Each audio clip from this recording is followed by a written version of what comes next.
Welcome, Night Owl. I'm glad you've joined me for tonight's relaxing yet informative tales from the past to help you unwind and drift off to sleep as we dive into the lives of the most infamous and tyrannical medieval kings in history. As we get started, feel free to share in the comments where in the world you're listening from and what time of day it is for you right now. And if you enjoy this style of calm, historical storytelling, be sure to subscribe so you don't miss future episodes. Tonight, we'll be exploring the lives and legacies of some of medieval history's most notorious monarchs, kings whose reigns were marred by cruelty, instability, or bizarre behavior. Through their stories, we'll delve into the complexities of power, the impact of mental illness, and the lasting impressions these rulers left on their kingdoms and the world. So get cozy, settle in, and let me take you on a journey back in time to the courts and castles of medieval Europe. Our first stop is 14th century France, where we'll meet a king whose reign began with such promise, but descended into chaos and turmoil as madness took hold of his mind. Charles VI of France was just 11 years old when he ascended to the throne in 1380. The early years of his reign were filled with hope and affection from his subjects, who dubbed him Charles the Beloved. Young and energetic, he was known for his chivalry, charm, and grand festivities. The future of France seemed bright under his rule. But on a fateful winter night in 1393, the course of Charles's life and kingship would change forever. The king and a group of nobles were gathered for a masquerade ball at the royal palace. The men, including Charles, were dressed as wild men, clad in costumes of linen soaked with resinous wax or pitch, to which flax was attached to give the appearance of savages. As the dancing began, disaster struck. In a reckless moment, the king's brother Louis, Duke of Orléans, brought a torch too close to the dancers. The highly flammable costumes instantly ignited, engulfing the men in flames. Chaos and screams filled the hall. The Duchess of Berry hurled her robe over the king, saving his life. But 4 of the noblemen were badly burned and died in agony days later. Charles escaped physical injury, but the Bal des Ardents, or the Ball of the Burning Men as it came to be known, left deep psychological scars. In the months that followed, the king began to show signs of mental distress and instability. It was whispered that he had gone mad from the shock. His behavior grew increasingly erratic and disturbing. At times, he would rush wildly through the corridors of the palace, howling like a wolf and insisting he was made of glass and might shatter at any moment. He would often forget his name and title, not recognizing his wife or children.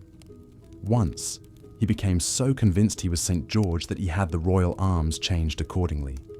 For months on end, he refused to bathe, change his clothes, cut his hair or nails. Courtiers described with pity and revulsion how he would go about in tattered vermin-infested robes, his hair matted and filthy. In his lucid moments, Charles was gentle and melancholy, deeply distressed by his own condition. But these periods of clarity grew rarer as his illness progressed. As Charles descended further into madness, France began to crumble around him. Seeing the king incapacitated, rival factions seized the opportunity to advance their own agendas, maneuvering to control the crown. The king's periods of insanity created a power vacuum and a crisis of leadership that destabilized the entire kingdom. The decades of Charles' reign were marked by increasing turmoil both at home and abroad. Ambitious nobles and relatives of the king vied for power and influence, their infighting fracturing the country.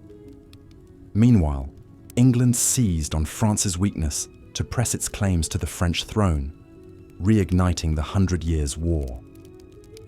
Through it all, Charles drifted in and out of lucidity, a king in name but not in faculty. When sensible, he tried to fulfill his royal duties and bring stability to his fractured kingdom. But these moments grew briefer and rarer. More often, he spent his days in a pitiful state, unable to rule, unable to comprehend his own condition. There are poignant stories of the Mad King's gentler moments. Once, during a brief respite from his illness, Charles encountered one of his old friends, a knight he hadn't seen in years. Surprised to see him at court, Charles asked why he had come. With tears in his eyes, the old knight replied, "To see you, my king, for it has been long since I last did." Charles embraced him with affection and wept, saying, "Good sir, you are indeed one of my loyal knights and friends. Stay with me, for you are most welcome." For just a moment, the king had surfaced from the depths of his madness, lucid and touched by this display of love and loyalty. But such moments were fleeting. As the years went on, Charles grew more withdrawn and isolated, lost in the labyrinth of his own failing mind. By the end of his life, he was a shell of the vibrant young man who had once been the promising hope of France. When he finally succumbed to a bout of dysentery in 1422, his son Charles VII had already begun to rule in his stead. The reign of Charles VI, begun with such hope and promise, ended in sorrow and disarray. The king whom the people had once loved so ardently spent his final years a broken man, sometimes pitiful, sometimes terrifying in the grip of his delusions. His sad fate demonstrates how much the fortunes of a nation could turn on the stability of a ruler's mind in an age where kings wielded absolute but often fragile power. From one troubled king, we now journey across the Channel to England and another monarch whose reign was marred by mental illness. Like Charles, Henry VI was gentle, pious, and scholarly in nature. But also like his French counterpart, he would find the pressures of kingship too much to bear, with devastating consequences for his realm. Henry's reign was troubled from the start, for he inherited the throne as an infant just 9 months old, far too young to rule in his own right. Regents ruled in his name, while rival factions plotted to control the child king, hoping to dominate the kingdom through him. The early years of Henry's reign were marked by a ferocious struggle for power between the king's ambitious relatives and advisors. Even as a youth, Henry was more inclined towards religion and learning than the arts of war and statecraft expected of a king.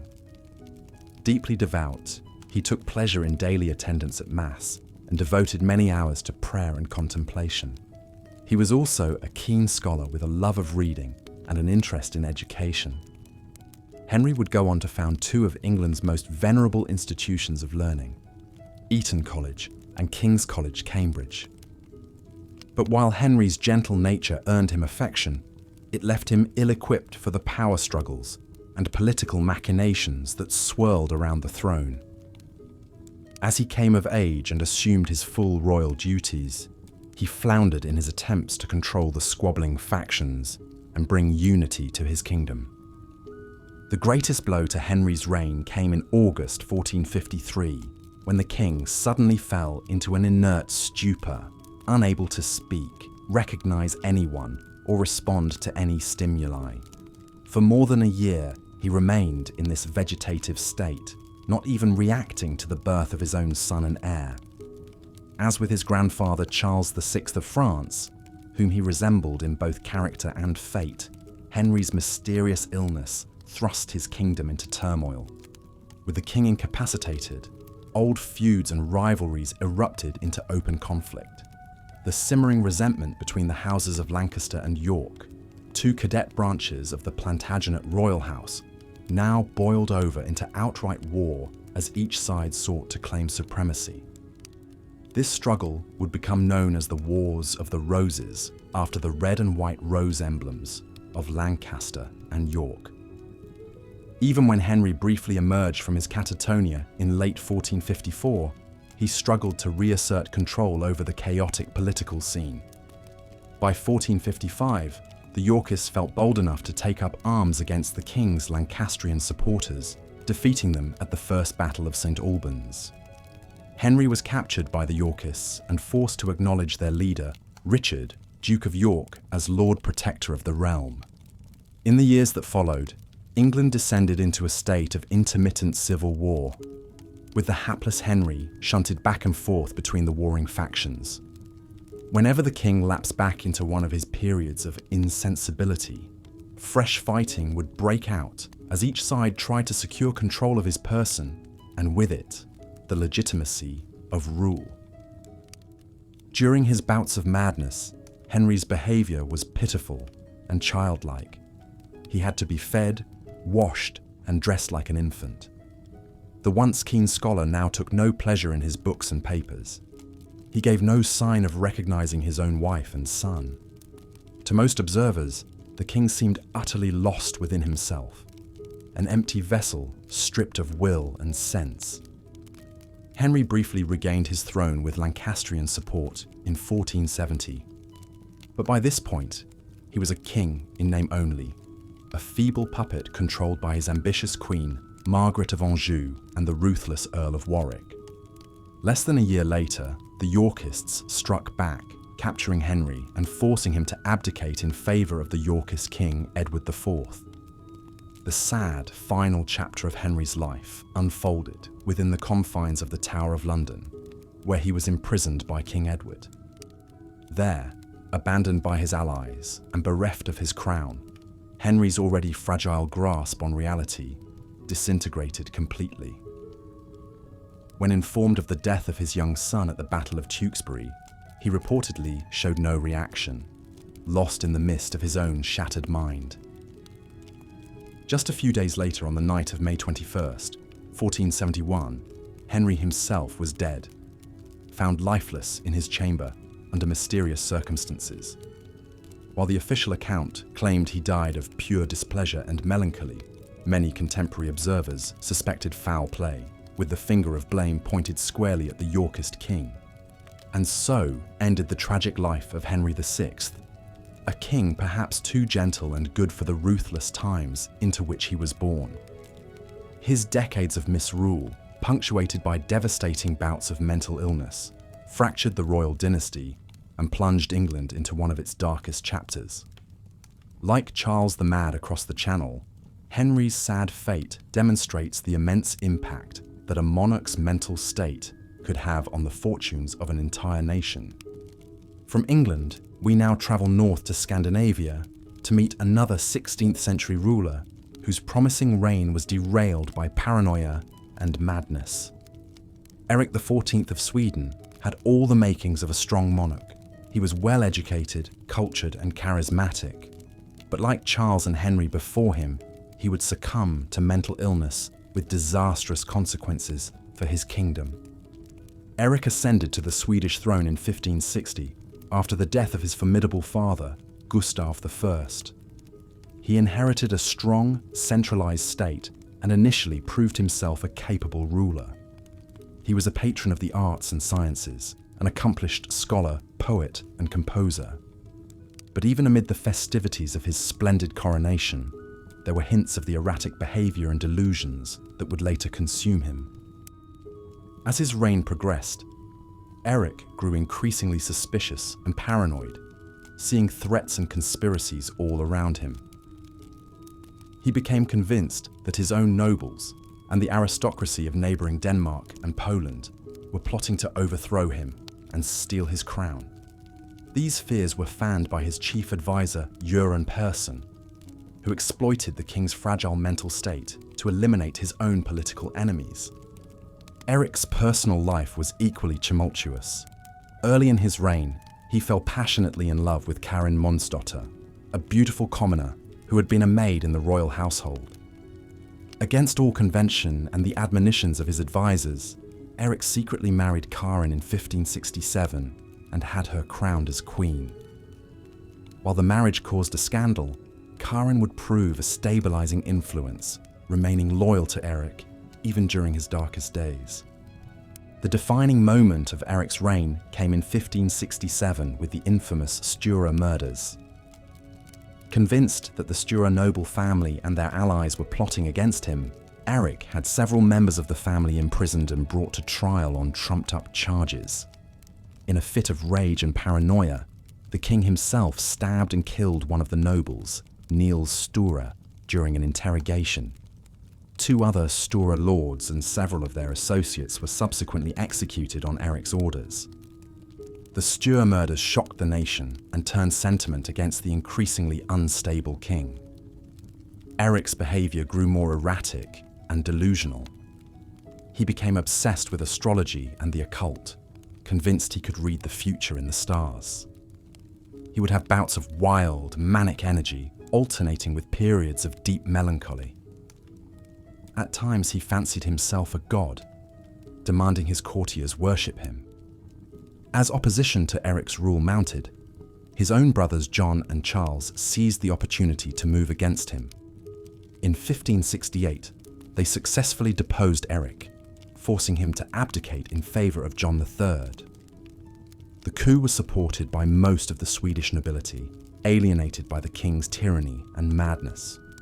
Eric's final years were marked by tragedy and increasing mental deterioration.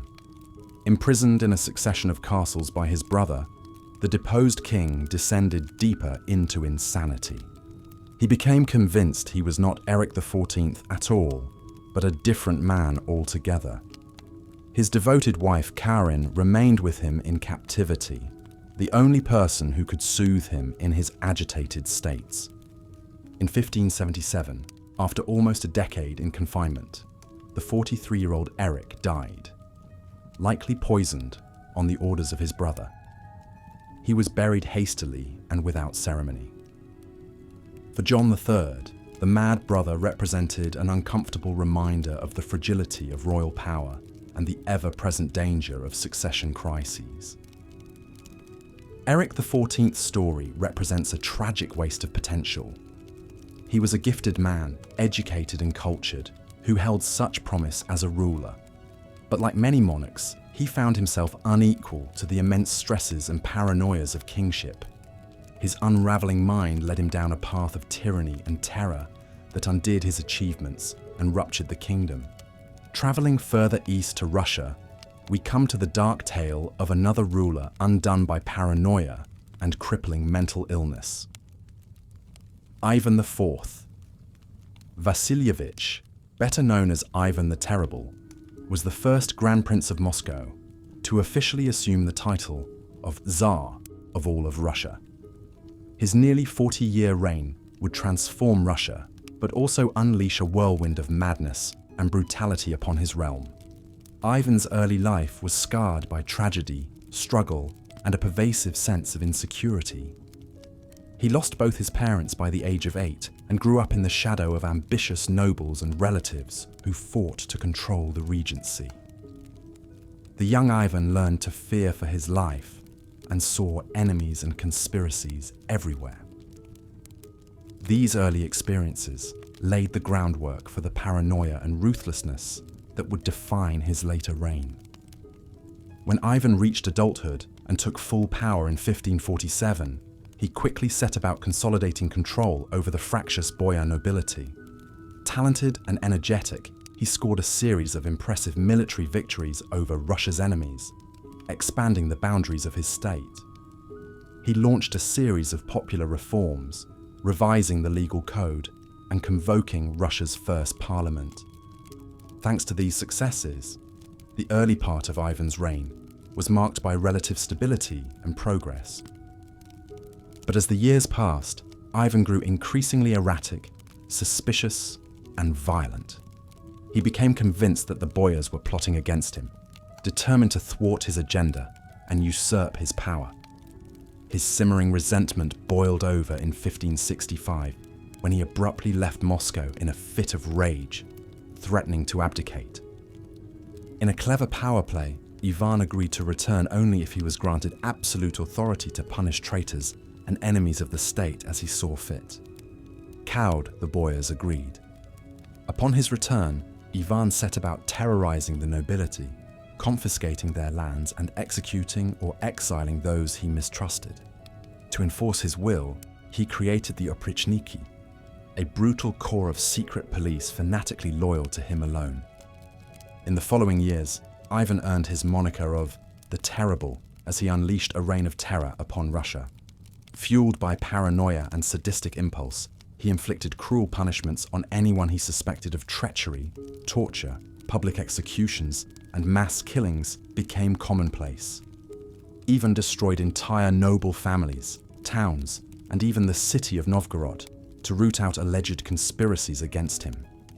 The later period of Ivan's reign also saw a tragic upheaval in his personal life that would push him further into madness and savagery. In 1581, during a heated argument, Ivan struck his daughter-in-law, causing her to miscarry. Enraged, his eldest son and heir, Ivan Ivanovich, engaged in a fierce shouting match with his father. In a fit of uncontrolled rage, Ivan the Terrible struck his son in the head with his iron-tipped staff, dealing a fatal blow. Mad with grief and remorse, Ivan descended into an incoherent rampage, alternatively praying feverishly for forgiveness and ordering fresh executions. The loss of his son and heir represented not just a personal tragedy, but a dynastic disaster for Russia. Ivan's remaining sons were unfit to rule, the middle son an invalid from birth, the youngest a depraved man. As we delve further into the stories of medieval monarchs whose reigns were plagued by madness, we turn our gaze eastward to the vast expanse of Russia. Here, we find a king whose legacy is as complex as it is brutal. Ivan IV Vasilievich, better known by his infamous moniker, Ivan the Terrible. Born in 1530, Ivan's early life was marked by tragedy and turmoil. He was just 3 years old when his father, Vasily III, died from an abscess and inflammation on his leg.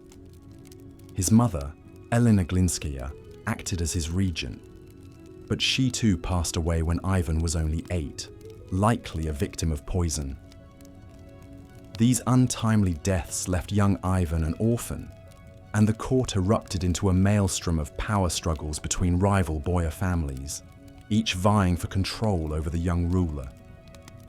Imagine for a moment the fear and isolation young Ivan must have felt, alone in a court seething with hidden agendas and shadowy machinations. As a child, he was often neglected, left to wander the palace halls with only his younger brother for companionship. It's said that the boyars who were supposed to care for him instead mocked and terrorized the young princes, even going so far as to let them go hungry. These early experiences undoubtedly shaped Ivan, planting the seeds of mistrust and paranoia that would bloom darkly in his later years. Despite these hardships, or perhaps because of them, Ivan grew into a precocious and determined youth. By the age of 16, he was already a force to be reckoned with.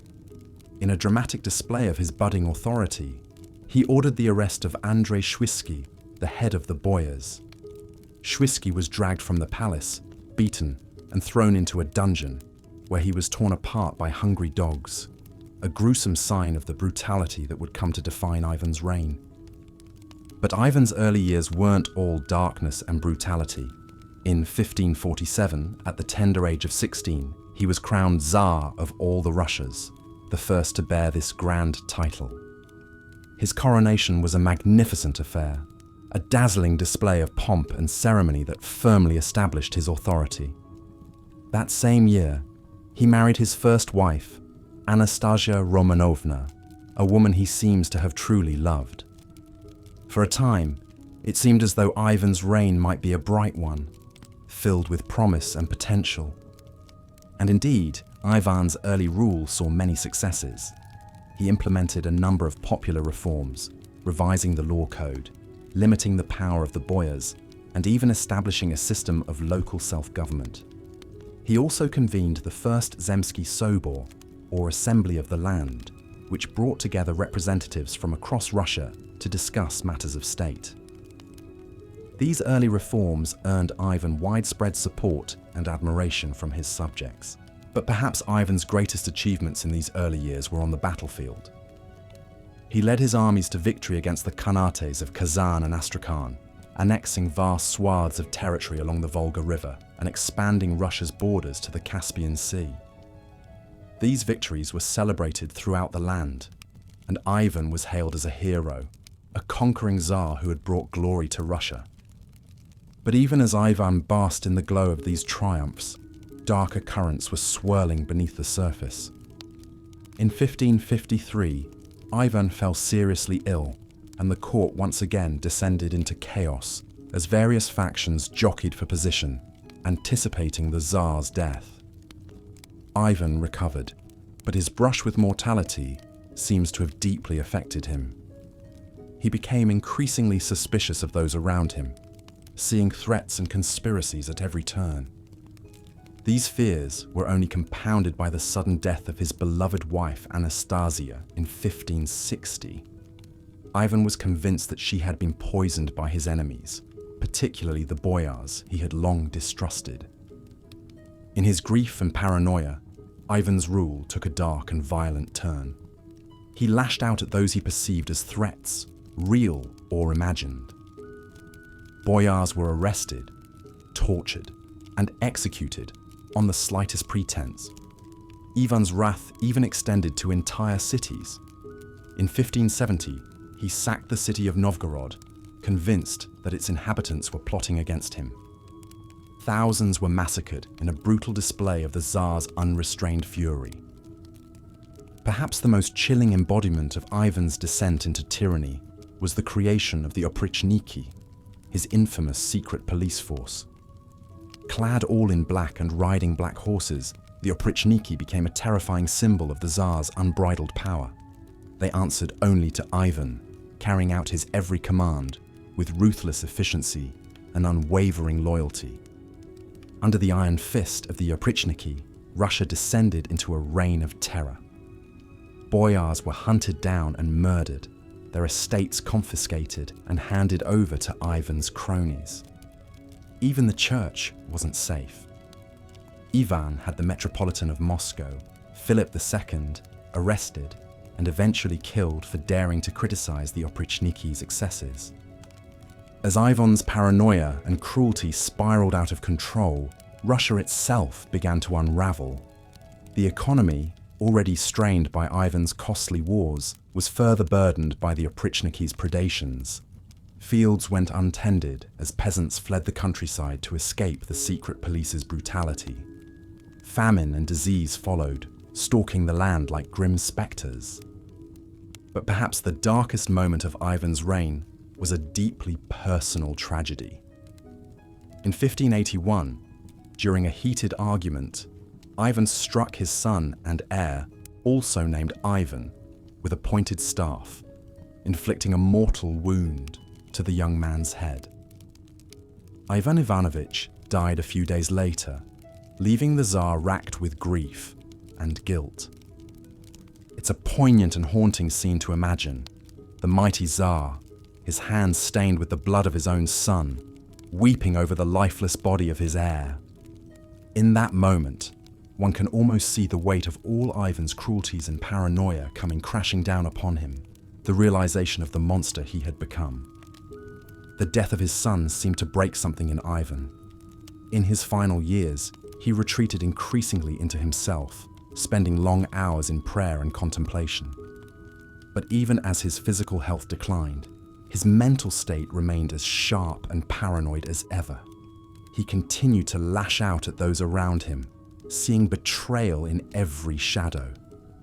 Ivan the Terrible died in 1584, while engaged in a game of chess. According to legend, he had just moved his king to the square where it would be checkmated, as if acknowledging the inevitability of his own demise. It was a fitting end for a man whose life had been defined by a ruthless struggle for power. Ivan's legacy is a complex and bloody one. He was a man of contradictions, capable of great cruelty and great piety, of brutal violence and deep remorse. He expanded Russia's borders and centralized its government, but at a terrible cost in human suffering. He was feared by his enemies and revered by his subjects, a towering figure who cast a long and dark shadow over Russian history. As we reflect on Ivan's story, it's hard not to be struck by the tragedy of it all. Here was a man who had every advantage: power, wealth, intelligence, but who was ultimately undone by his own paranoia and cruelty. His life is a cautionary tale about the corrupting influence of unchecked power and the terrible toll that fear and suspicion can take on the human soul. But perhaps there is a lesson to be found in Ivan's story as well.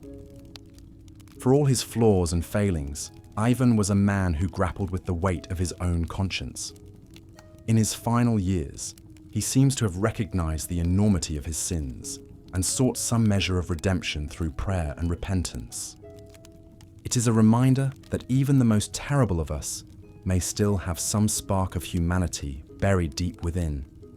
And it is a call to remember that power, for all its seductions, is ultimately a heavy burden to bear, one that can crush the soul if not tempered with wisdom, compassion, and humility. So let us remember Ivan the Terrible not just as a tyrant or a madman, but as a deeply flawed and complex human being. One whose story still has much to teach us about the perils and responsibilities of power.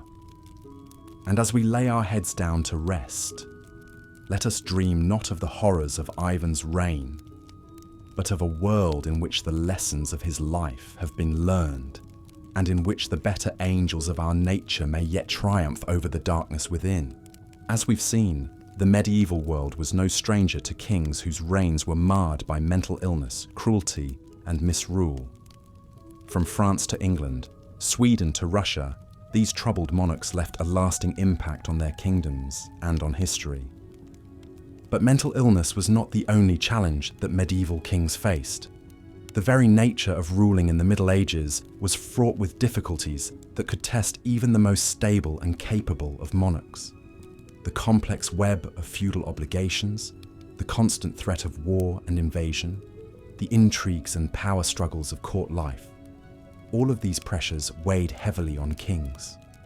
Perhaps no king exemplifies these challenges quite like Henry VI of England.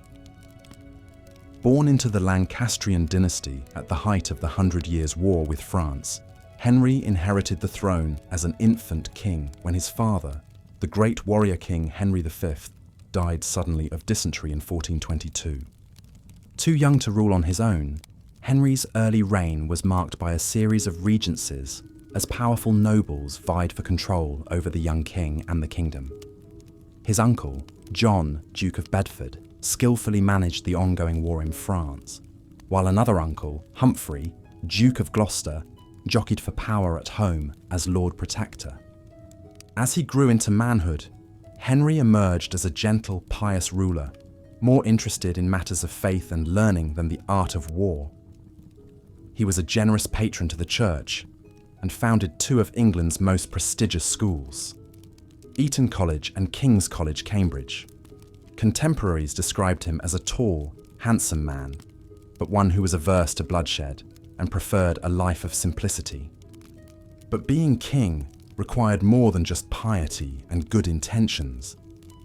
The bankrupt state of the royal treasury, the crumbling English position in France, and escalating tensions between powerful noble factions like the houses of York and Somerset all demanded strong leadership that the amiable but ineffectual Henry struggled to provide. These stresses took a toll on Henry's fragile mental state. Always prone to bouts of melancholy, in the summer of 1453 he suffered a complete mental breakdown, precipitated, some say, by the sudden shock of losing the bulk of his father's French conquests. The once lively king fell into a deep catatonic state, completely unresponsive to the world around him. The king's sleeping sickness, as it was known, left the kingdom in limbo. Courtiers tried everything to rouse Henry, but he would not react, could not speak, and seemed not to recognize anyone, even his own wife and infant son. He had to be spoon-fed, and it's said that he didn't even react when presented with a royal pardon to sign that could have saved the life of an imprisoned nobleman. For over a year, as the king lay insensate, a dangerous power vacuum grew. It was against this backdrop of an absent king and a kingdom on the brink that one of the most pivotal events in English history took place, the opening salvos of the Wars of the Roses. With Henry incapacitated, the ambitious Richard, Duke of York, made his move. persuading Parliament to name him as protector and heir apparent, disinheriting Henry's son, Prince Edward. But York would face stiff opposition from Henry's fiercely intelligent and iron-willed wife, Queen Margaret of Anjou. Determined to protect her son's birthright, Margaret rallied the Lancastrian forces, turning a dynastic rivalry into all-out civil war. For the next 3 decades, England would be torn apart as the houses of York and Lancaster battled for supremacy. Through it all, the hapless Henry remained a pawn, lucid one moment, lost in a world of his own the next. Briefly restored to the throne in 1470, he was once again deposed and imprisoned by the Yorkist king, Edward IV. On the night of May 21st, 1471, Henry died, alone, in the Tower of London.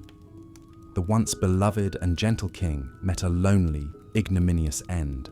Murdered, some whispered, on Edward's orders.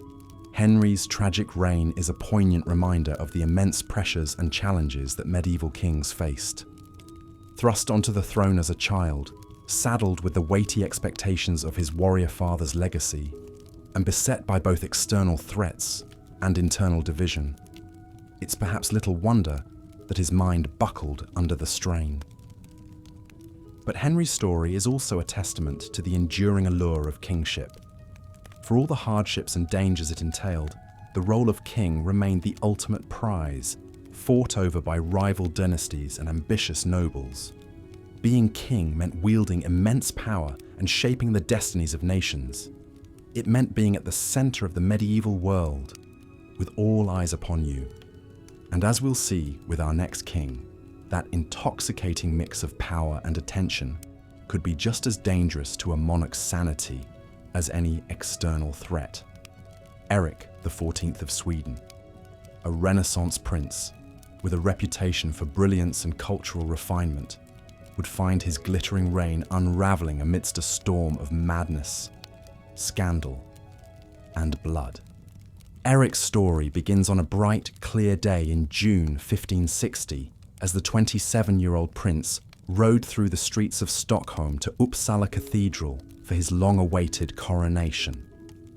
The first monarch of the Vasa dynasty to be proclaimed King of Sweden and the Goths, Eric was determined to usher in a magnificent new era for his kingdom.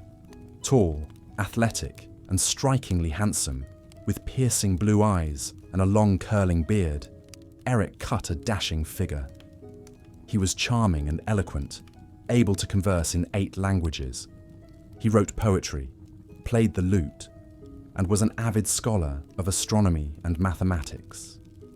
In many ways, he embodied the ideal of the Renaissance prince, cultured, learned, and accomplished.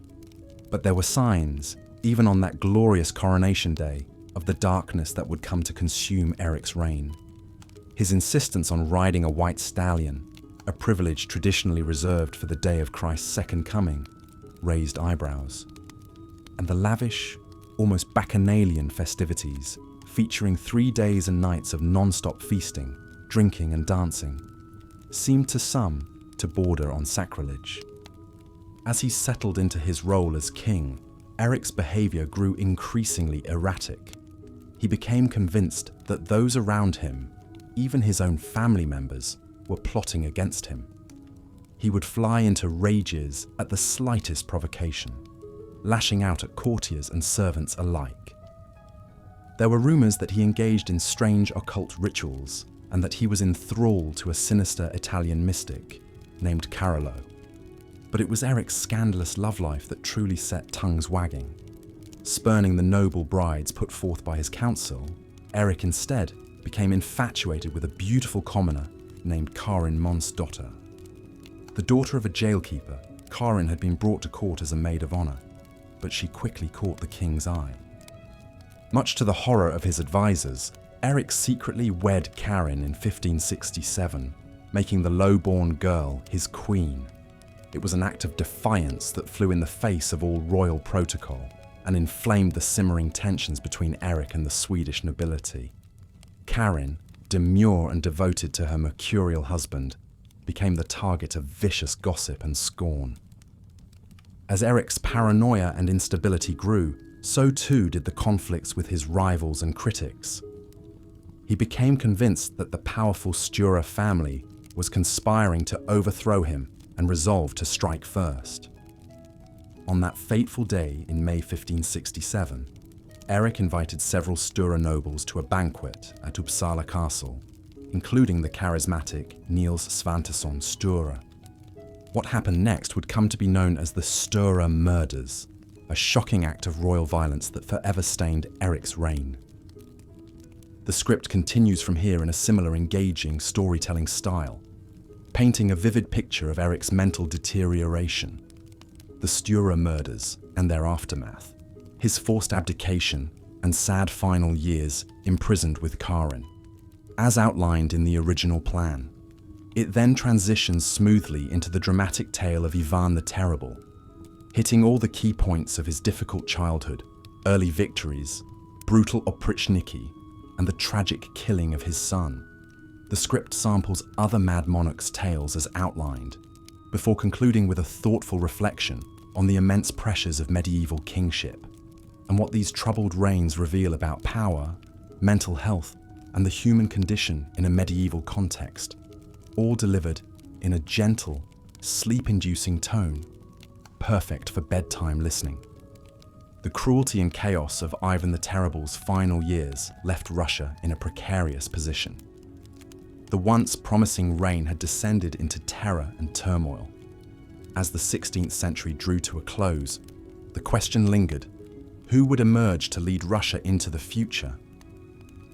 Ivan's death in 1584 brought little stability.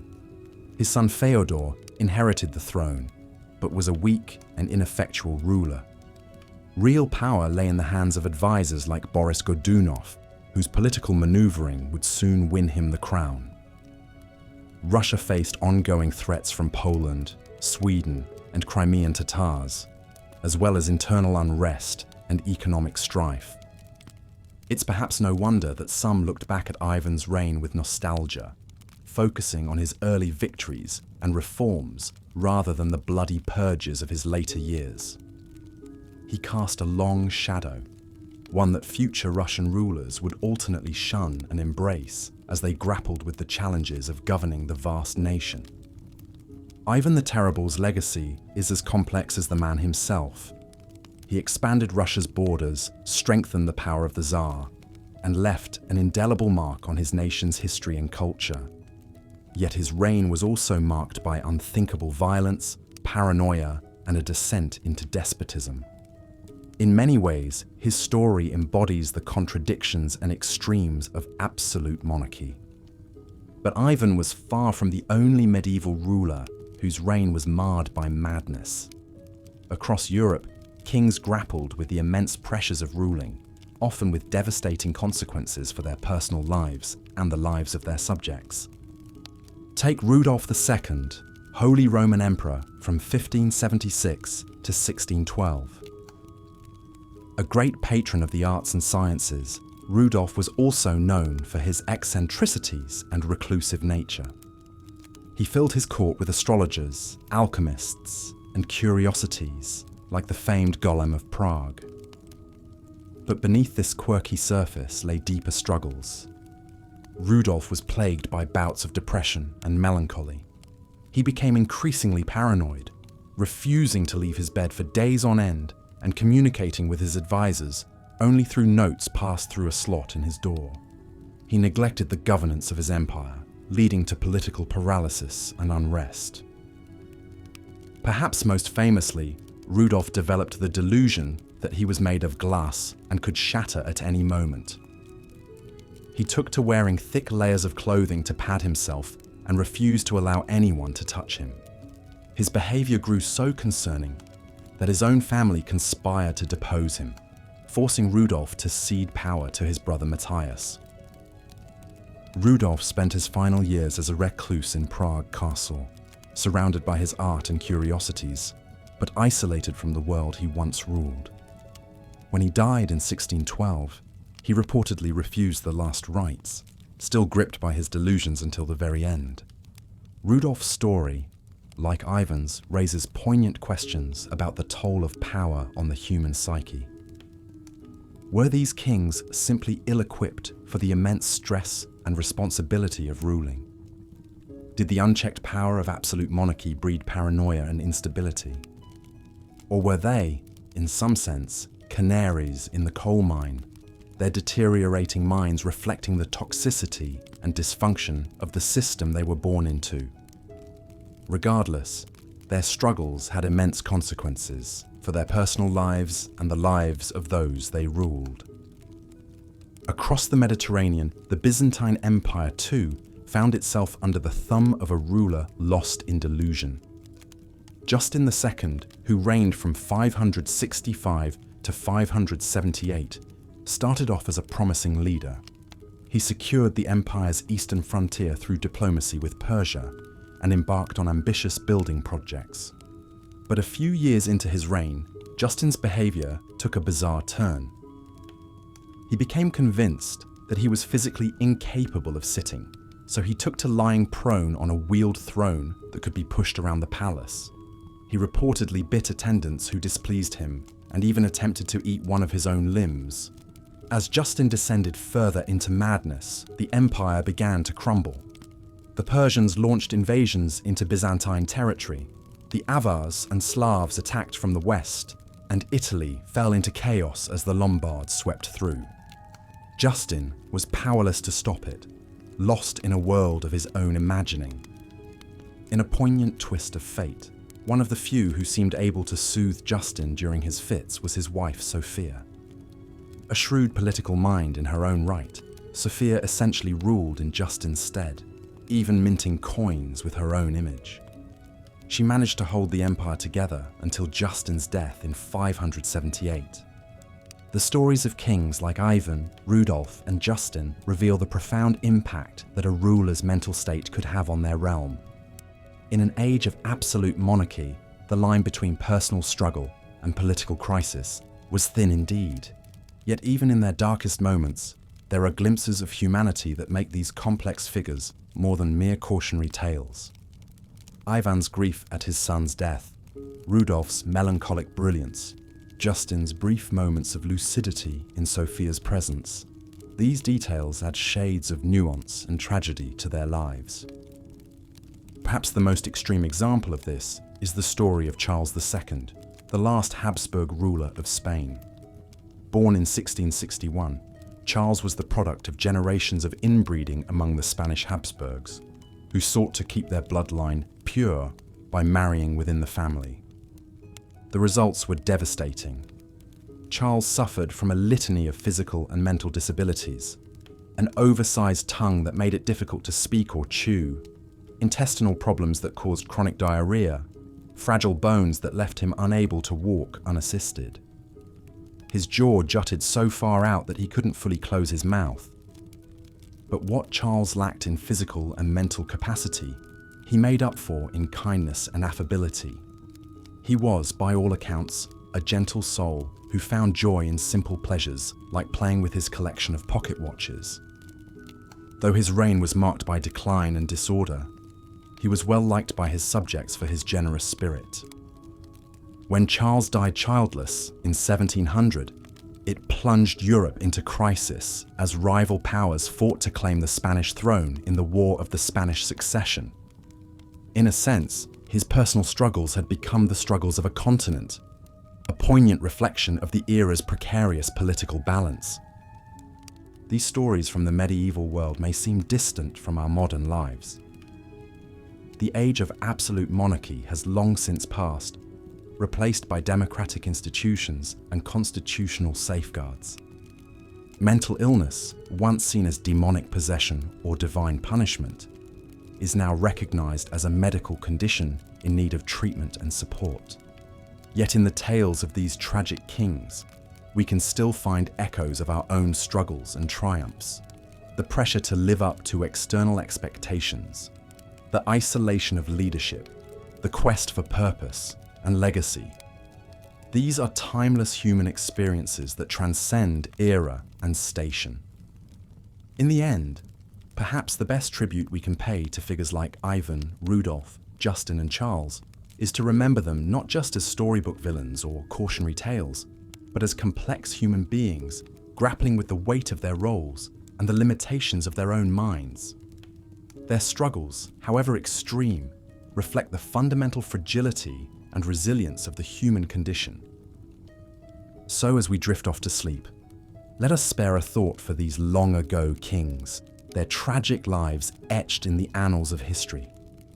May their stories remind us of the profound impact that power and mental health can have, both on individual lives and the course of nations. And may we face our own challenges with the same humanity and nuance that we seek in the lives of those who came before. Good night and sweet dreams. May the lessons of the past guide us towards a wiser, kinder future.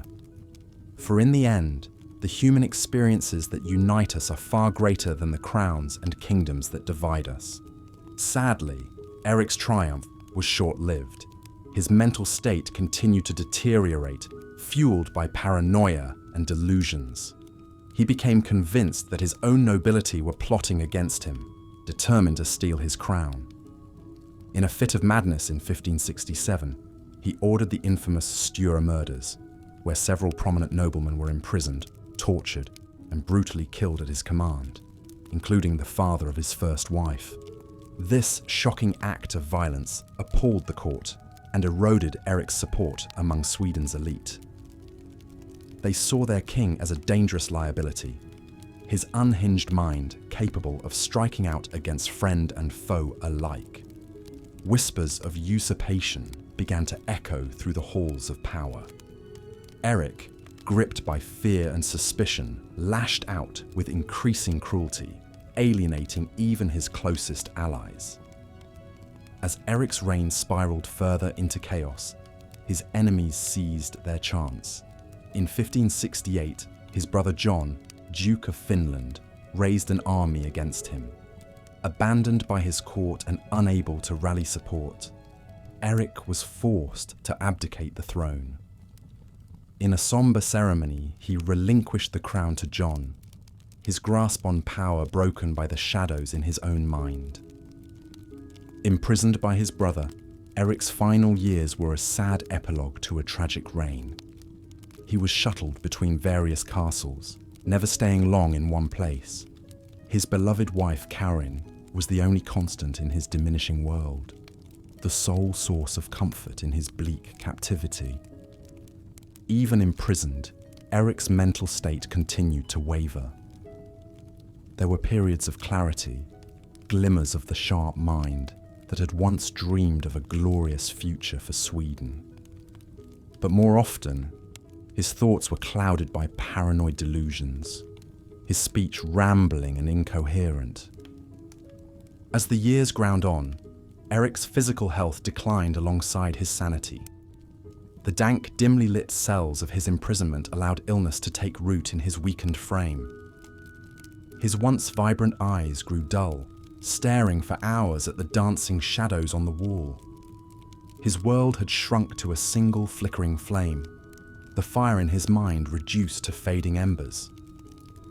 In 1577, after almost a decade in captivity, Eric XIV, the mad monarch of Sweden, breathed his last. Karin, his faithful wife, was by his side until the end, holding his hand as he slipped away. The king, who had dreamed of glory and power, died a broken man, his grand ambitions smashed upon the rocks of his own shattered psyche. The tragedy of Eric XIV's reign echoes through the pages of history, a cautionary tale of the fragility of the human mind. His story reminds us that even the mightiest can fall, their strength devoured by inner demons. In the end, Eric's legacy was one of squandered potential, a shooting star extinguished too soon by the darkness within. As we continue our journey through the tales of mad kings and ill-fated reigns, we turn our gaze east to the vast, brutal expanse of Russia. Here we find another monarch whose reign was defined by cruelty and paranoia, a ruler who took the name Ivan the Terrible and more than earned his grim moniker. Ivan IV Vasilievich was born in 1530 to the royal Rurik dynasty, a line that had ruled Russia for centuries. His early life was marred by tragedy and tumult. Ivan's father died when he was just 3 years old, leaving him in the care of his mother, Elena Glinskaya. But Eleanor's rule as regent was cut brutally short when she was poisoned in 1538, leaving the young Ivan an orphan at the tender age of 8. Robbed of his parents, Ivan's childhood became a battleground for power. The boyars, Russia's elite nobles, vied for control over the young prince, jostling to fill the void left by his mother's death. In this snake pit of ambitious schemers, the child Ivan was neglected, ignored, and at times even mistreated by those meant to protect him. The seeds of bitterness and mistrust were planted early, watered by loneliness and fear. But even in his darkest moments, there were flashes of the fierce intelligence that would define Ivan's later reign. He found solace in the Orthodox faith, immersing himself in prayer and religious texts. He also discovered a talent for politics, observing the machinations of the boyars with a keen and calculating eye. As Ivan grew into a young man, he began to assert his authority, chafing against the control of his would-be puppet masters. In 1547, at the age of 16, Ivan was crowned as Tsar, the supreme ruler of all Russia. His coronation marked a turning point, the moment when the neglected child became a king in truth as well as name. The early years of Ivan's reign were marked by a flurry of reform and conquest. He revised Russia's legal code, curtailing the powers of the boyars and centralizing authority in the hands of the Tsar. He also expanded Russia's borders, waging successful wars against the neighboring Kazan and Astrakhan Khanates. These victories earned Ivan widespread acclaim and popularity among his subjects. The young Tsar was seen as a decisive, forceful leader, willing to take bold action to strengthen Russia. But even as Ivan basked in the glow of success, darker currents were stirring beneath the surface. The traumas of Ivan's childhood had left deep scars on his psyche. He was prone to bouts of paranoia and suspicion, seeing enemies lurking in every shadow. His temper was legendary, flaring into violent rages at the slightest provocation. As his power grew, so too did his cruelty, fueled by a simmering resentment of the boyars who had tormented him in his youth. In 1565, Ivan's simmering paranoia boiled over into full-blown tyranny. He divided Russia into two realms: the Zemshchina, ruled by the boyars, and the Oprichnina, under Ivan's direct control. The Oprichnina was a state within a state, a realm of terror and brutality enforced by Ivan's feared Oprichniki, his loyal band of secret police. Clad in black, riding black horses, the Oprichniki became a symbol of Ivan's reign of terror. They roamed the land, arresting and executing anyone suspected of disloyalty to the Tsar. Nobles, merchants, even priests fell victim to their brutality, tortured and killed on Ivan's orders. The Tsar himself was not immune to the madness he had unleashed. In a fit of rage in 1581, Ivan beat his pregnant daughter-in-law, causing her to miscarry. When his son and heir, Ivan Ivanovich, confronted him about this cruelty, the Tsar lashed out, striking his son with his scepter. The blow proved fatal, and Ivan Ivanovich died a few days later, leaving Russia without an heir. The tragedy broke something in Ivan, his last tenuous grip on sanity shattered by the weight of his own guilt and grief. In his final years, the Tsar's madness only intensified, his cruelty reaching new extremes. He ordered the massacre of entire cities, their inhabitants slaughtered by the thousands. He had boyars boiled alive or frozen to death, delighting in their suffering. By the time of his death in 1584, Russia was a land living in the shadow of fear, haunted by the spectre of its mad monarch. Ivan the Terrible's reign left a lasting mark on Russian history, a legacy of brutality and paranoia that echoed through the centuries. but it also serves as a stark reminder of the horrors that can spring from a mind consumed by darkness. A cautionary tale of the dangers of unchecked power in the hands of the unstable. As we near the end of our journey through the annals of mad kings and ill-starred reigns, it's worth pausing to consider the threads that bind these stories together.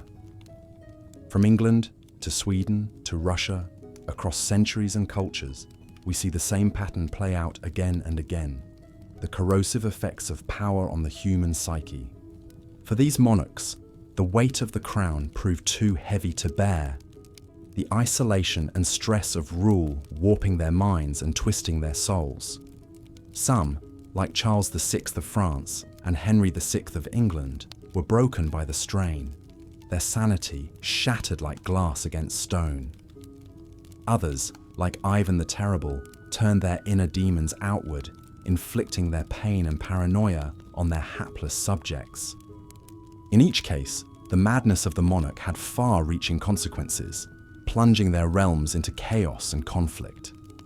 Wars were fought, lives were lost, and the course of history was forever altered by the whims of a mind unmoored from reality. But perhaps the greatest tragedy of these tales is the human cost, the toll taken not just on the kings themselves, but on those closest to them. The loyal wives, like Karin Mundsdotter, who stood by their husbands even as their minds crumbled. The children, like Ivan Ivanovich, whose lives were cut short by their father's madness. The countless subjects who suffered under the yoke of a ruler unhinged. In the end, the stories of these mad kings are a testament to the fragility of the human mind and the terrible price of unchecked power. They remind us that even the mightiest can fall, their strength devoured by the shadows within.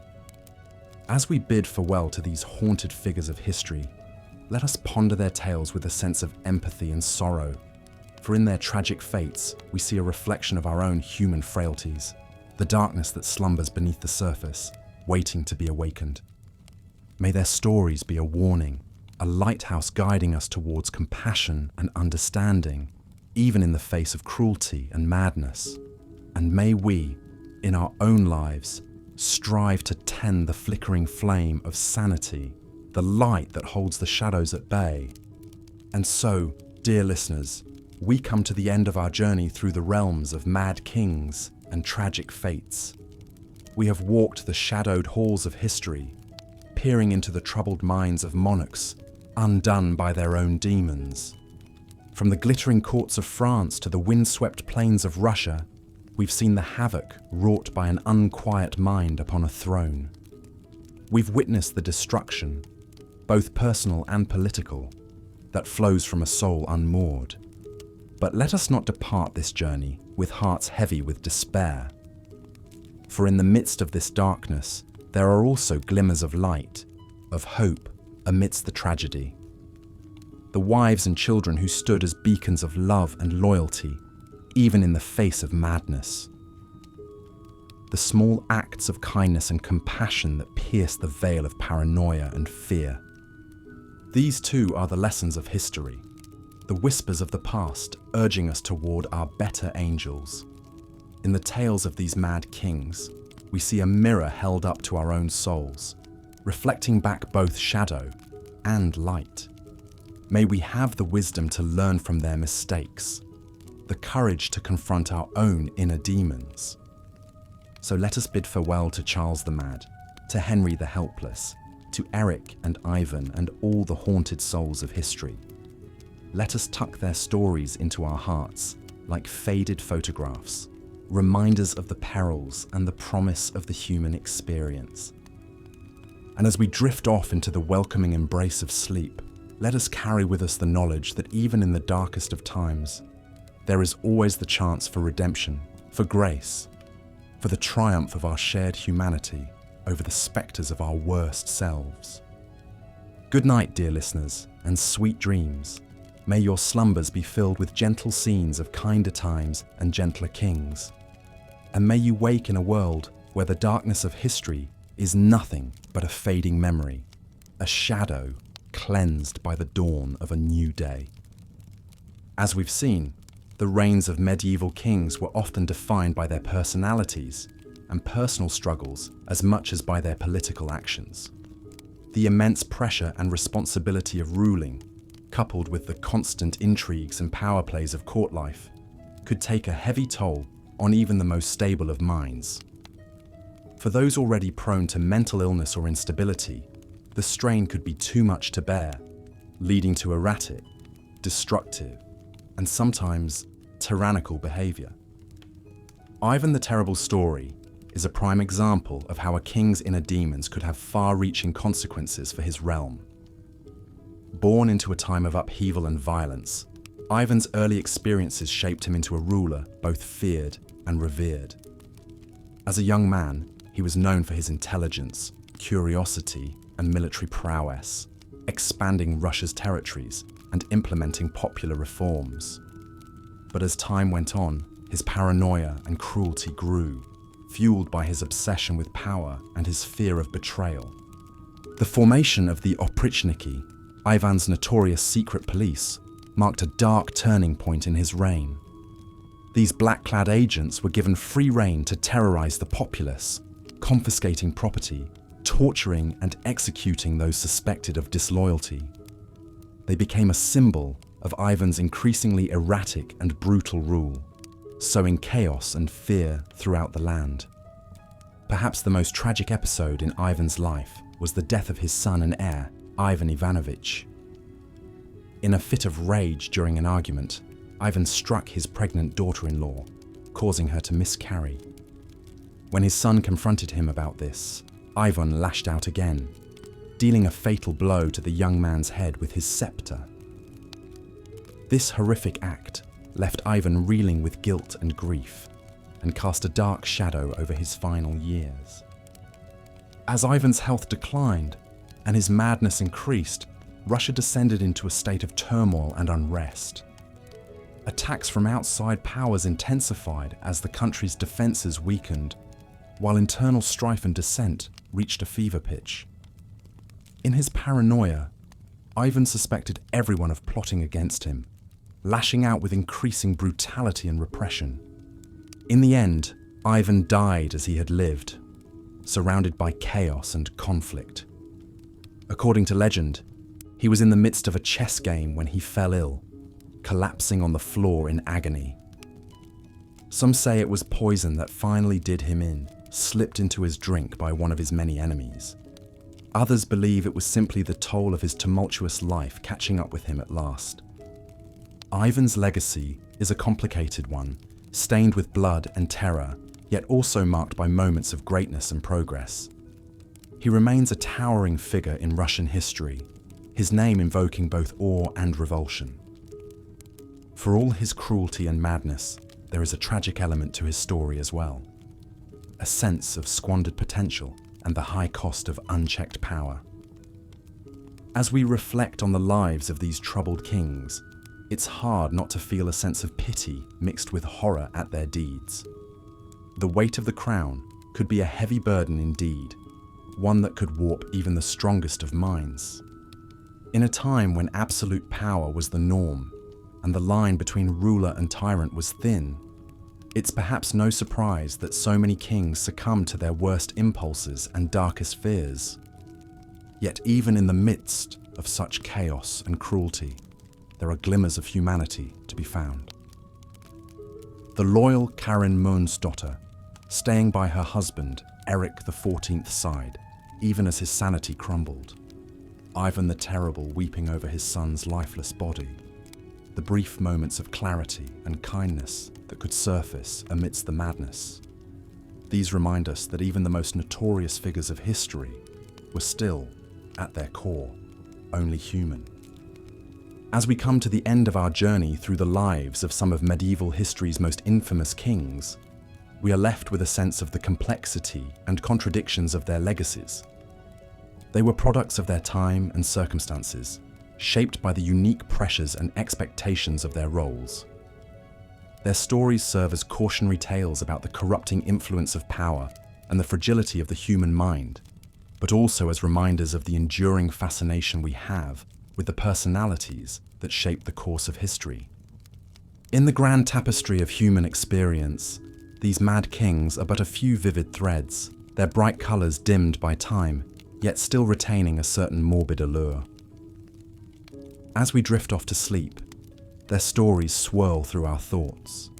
Tales of grandeur and squalor, of triumph and tragedy, of the heights of power and the depths of despair.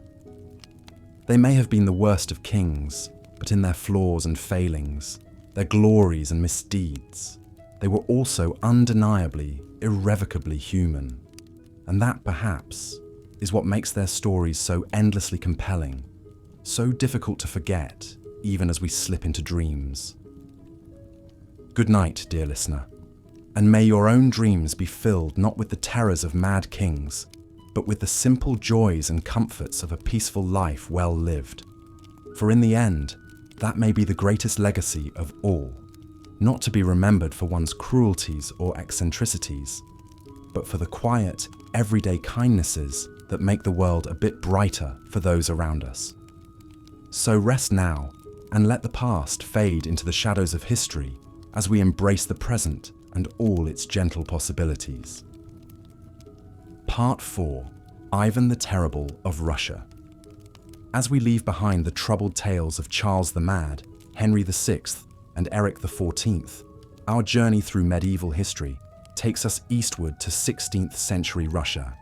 Here, we find a ruler whose epithet says it all, Ivan the Terrible. The first Tsar of Russia, Ivan IV Vasilievich, cast a long and brutal shadow over his kingdom. Ivan's story, like so many we've explored, has its roots in a tumultuous childhood.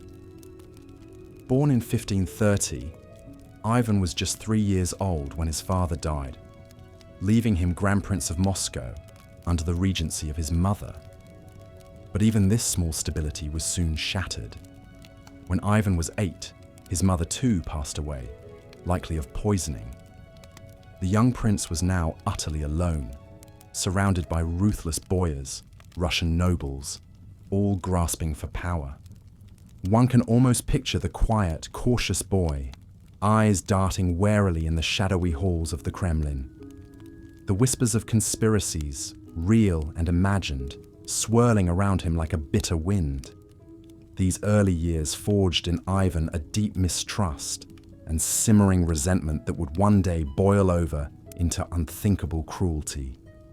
But Ivan's early reign gave little sign of the terror to come. Crowned Tsar at the tender age of 16, the young ruler threw himself into the task of governing. With the counsel of his beloved wife Anastasia Romanovna and his trusted advisor Alexei Adashev, Ivan implemented a series of reforms. He revised the law code, convened the first Russian parliament, and granted the gentry more rights. On the battlefield too, Ivan triumphed, conquering the Khanate of Kazan and expanding Russia's borders. For a moment, it seemed Russia had found a true Renaissance man in its Tsar. A patron of the arts and architecture, Ivan commissioned the iconic St. Basil's Cathedral with its swirling colours and onion domes. An author and composer himself, he filled his court with music and literature. But beneath this glittering surface, a darkness was taking root. The death of his beloved Anastasia in 1560 seemed to snap something in Ivan. Convinced she had been poisoned by his enemies, his simmering paranoia boiled over into full-blown madness. He lashed out at those around him, banishing Adashev and turning on the boyars he had long resented. In a chilling prelude of the horror to come, Ivan had one of his most vocal critics, Prince Andrei Kurbsky, tortured and beheaded in the Red Square. It was the beginning of a reign of terror that would earn Ivan his dark moniker. In 1565, Ivan formed the Oprichnina, a state within a state, to be his personal domain. At its head were the Oprichniki, Ivan's fanatically loyal and utterly ruthless secret police. Dressed all in black and riding black horses, they cut a terrifying figure as they roamed the land, descending on towns like a murder of crows. No one was safe from their wrath. Boyars' clergy, Even entire cities fell victim to the oprichniki's merciless purges. In the city of Novgorod, once a prosperous center of trade, thousands were tortured and executed on Ivan's orders, their blood turning the Volkhov River crimson. It's said Ivan would watch the massacres with glee, his eyes alight with a terrible frenzy. But even in the midst of this madness, there were moments of startling lucidity and regret. In 1581, in a fit of rage, Ivan beat his pregnant daughter-in-law for wearing immodest clothing, causing her to miscarry. When his son and heir, Ivan Ivanovich, confronted him, the elder Ivan flew into a rage, striking his son with his scepter. The blow proved fatal. As Ivan cradled his dying son, his sanity seemed to return for a moment. He wept and begged forgiveness, but it was too late. With his heir dead and his kingdom in turmoil, Ivan descended into despair. He died in 1584, lonely and half mad, while playing a game of chess. Ivan the Terrible's legacy is one written in blood. His reign, which began with such promise, became a cautionary tale of unchecked power and madness. The Tsar, who had once been hailed as a reformer and cultural luminary, was now reviled as a tyrant. But perhaps there is a tragedy, too, in Ivan's story. A boy robbed of his childhood, consumed by paranoia and suspicion, who became the monster he feared. In the shadows of the Kremlin, one can almost hear the echoes of his tormented mind, a chilling reminder of the darkness that lies in the hearts of kings. As we let Ivan's tale fade into history's mists, we turn our attention to other eccentric monarchs, each with their own peculiar stories. From the reclusive Rudolf II to the ill-fated Charles II of Spain, these kings add their own brushstrokes to the colourful canvas of medieval madness. But those are tales for another night. For now, let the haunting spectre of Ivan the Terrible drift into the realm of uneasy dreams. A figure half shrouded in shadow and legend, forever etched into the annals of Russia's tumultuous past. As sleep beckons, ponder the fine line between greatness and insanity, and the heavy toll of power unrestrained. Good night, dear listener, and may your dreams be gentler than the memories of Ivan's reign. Part 5. Other Mad Monarchs. As the spectre of Ivan the Terrible fades into the darkness, we find ourselves once again adrift in the mists of history, our journey not yet complete. For the annals of the Middle Ages are filled with tales of kings whose eccentricities and afflictions set them apart from their peers. Some ruled from the shadows, their quirks talked about only in whispers. Others wore their peculiarities openly, leaving a mark as indelible as it was bizarre. Let us first turn our gaze to the court of Rudolf II, Holy Roman Emperor and King of Bohemia, Hungary and Croatia. Born in 1552, Rudolf was a man of esoteric tastes, more at home among the beakers and tomes of his alchemical laboratories than in the halls of power. He was a great patron of the arts and sciences, filling his court with a menagerie of scholars, artists, and astronomers, including the great Danish astronomer Tycho Brahe. But even as Rudolf cultivated an air of Renaissance enlightenment, a strange malady took root in his mind. The king became convinced that he was made of glass, fragile and brittle. He refused to allow people to touch him, and even took to wearing thick, padded clothing to protect his delicate form. One can almost picture him moving gingerly through his chambers, a phantom king, as insubstantial as the spirits he sought to conjure in his alchemical experiments. Rudolf's obsession with the occult and his growing reclusiveness began to take its toll on his kingdom. He neglected the affairs of state, allowing tensions to simmer and the coffers to run dry. In the end, his own family turned against him. In 1611, Rudolf's brother Matthias deposed him, leaving the once great patron of the arts to live out his final months in isolation, haunted by the spectres of his own mind. Across the continent, in the glittering heart of the Byzantine Empire, we find another ruler undone by madness. Justin II, who reigned from 565 to 578, began his rule with vigor and ambition. But as the years wore on, his behavior grew increasingly erratic. He was prone to fits of manic laughter and sudden bursts of rage. He imagined himself in direct communication with the angel Gabriel and would often be found deep in conversation with the empty air. As Justin's delusions deepened, the business of governing fell to his wife, the Empress Sophia.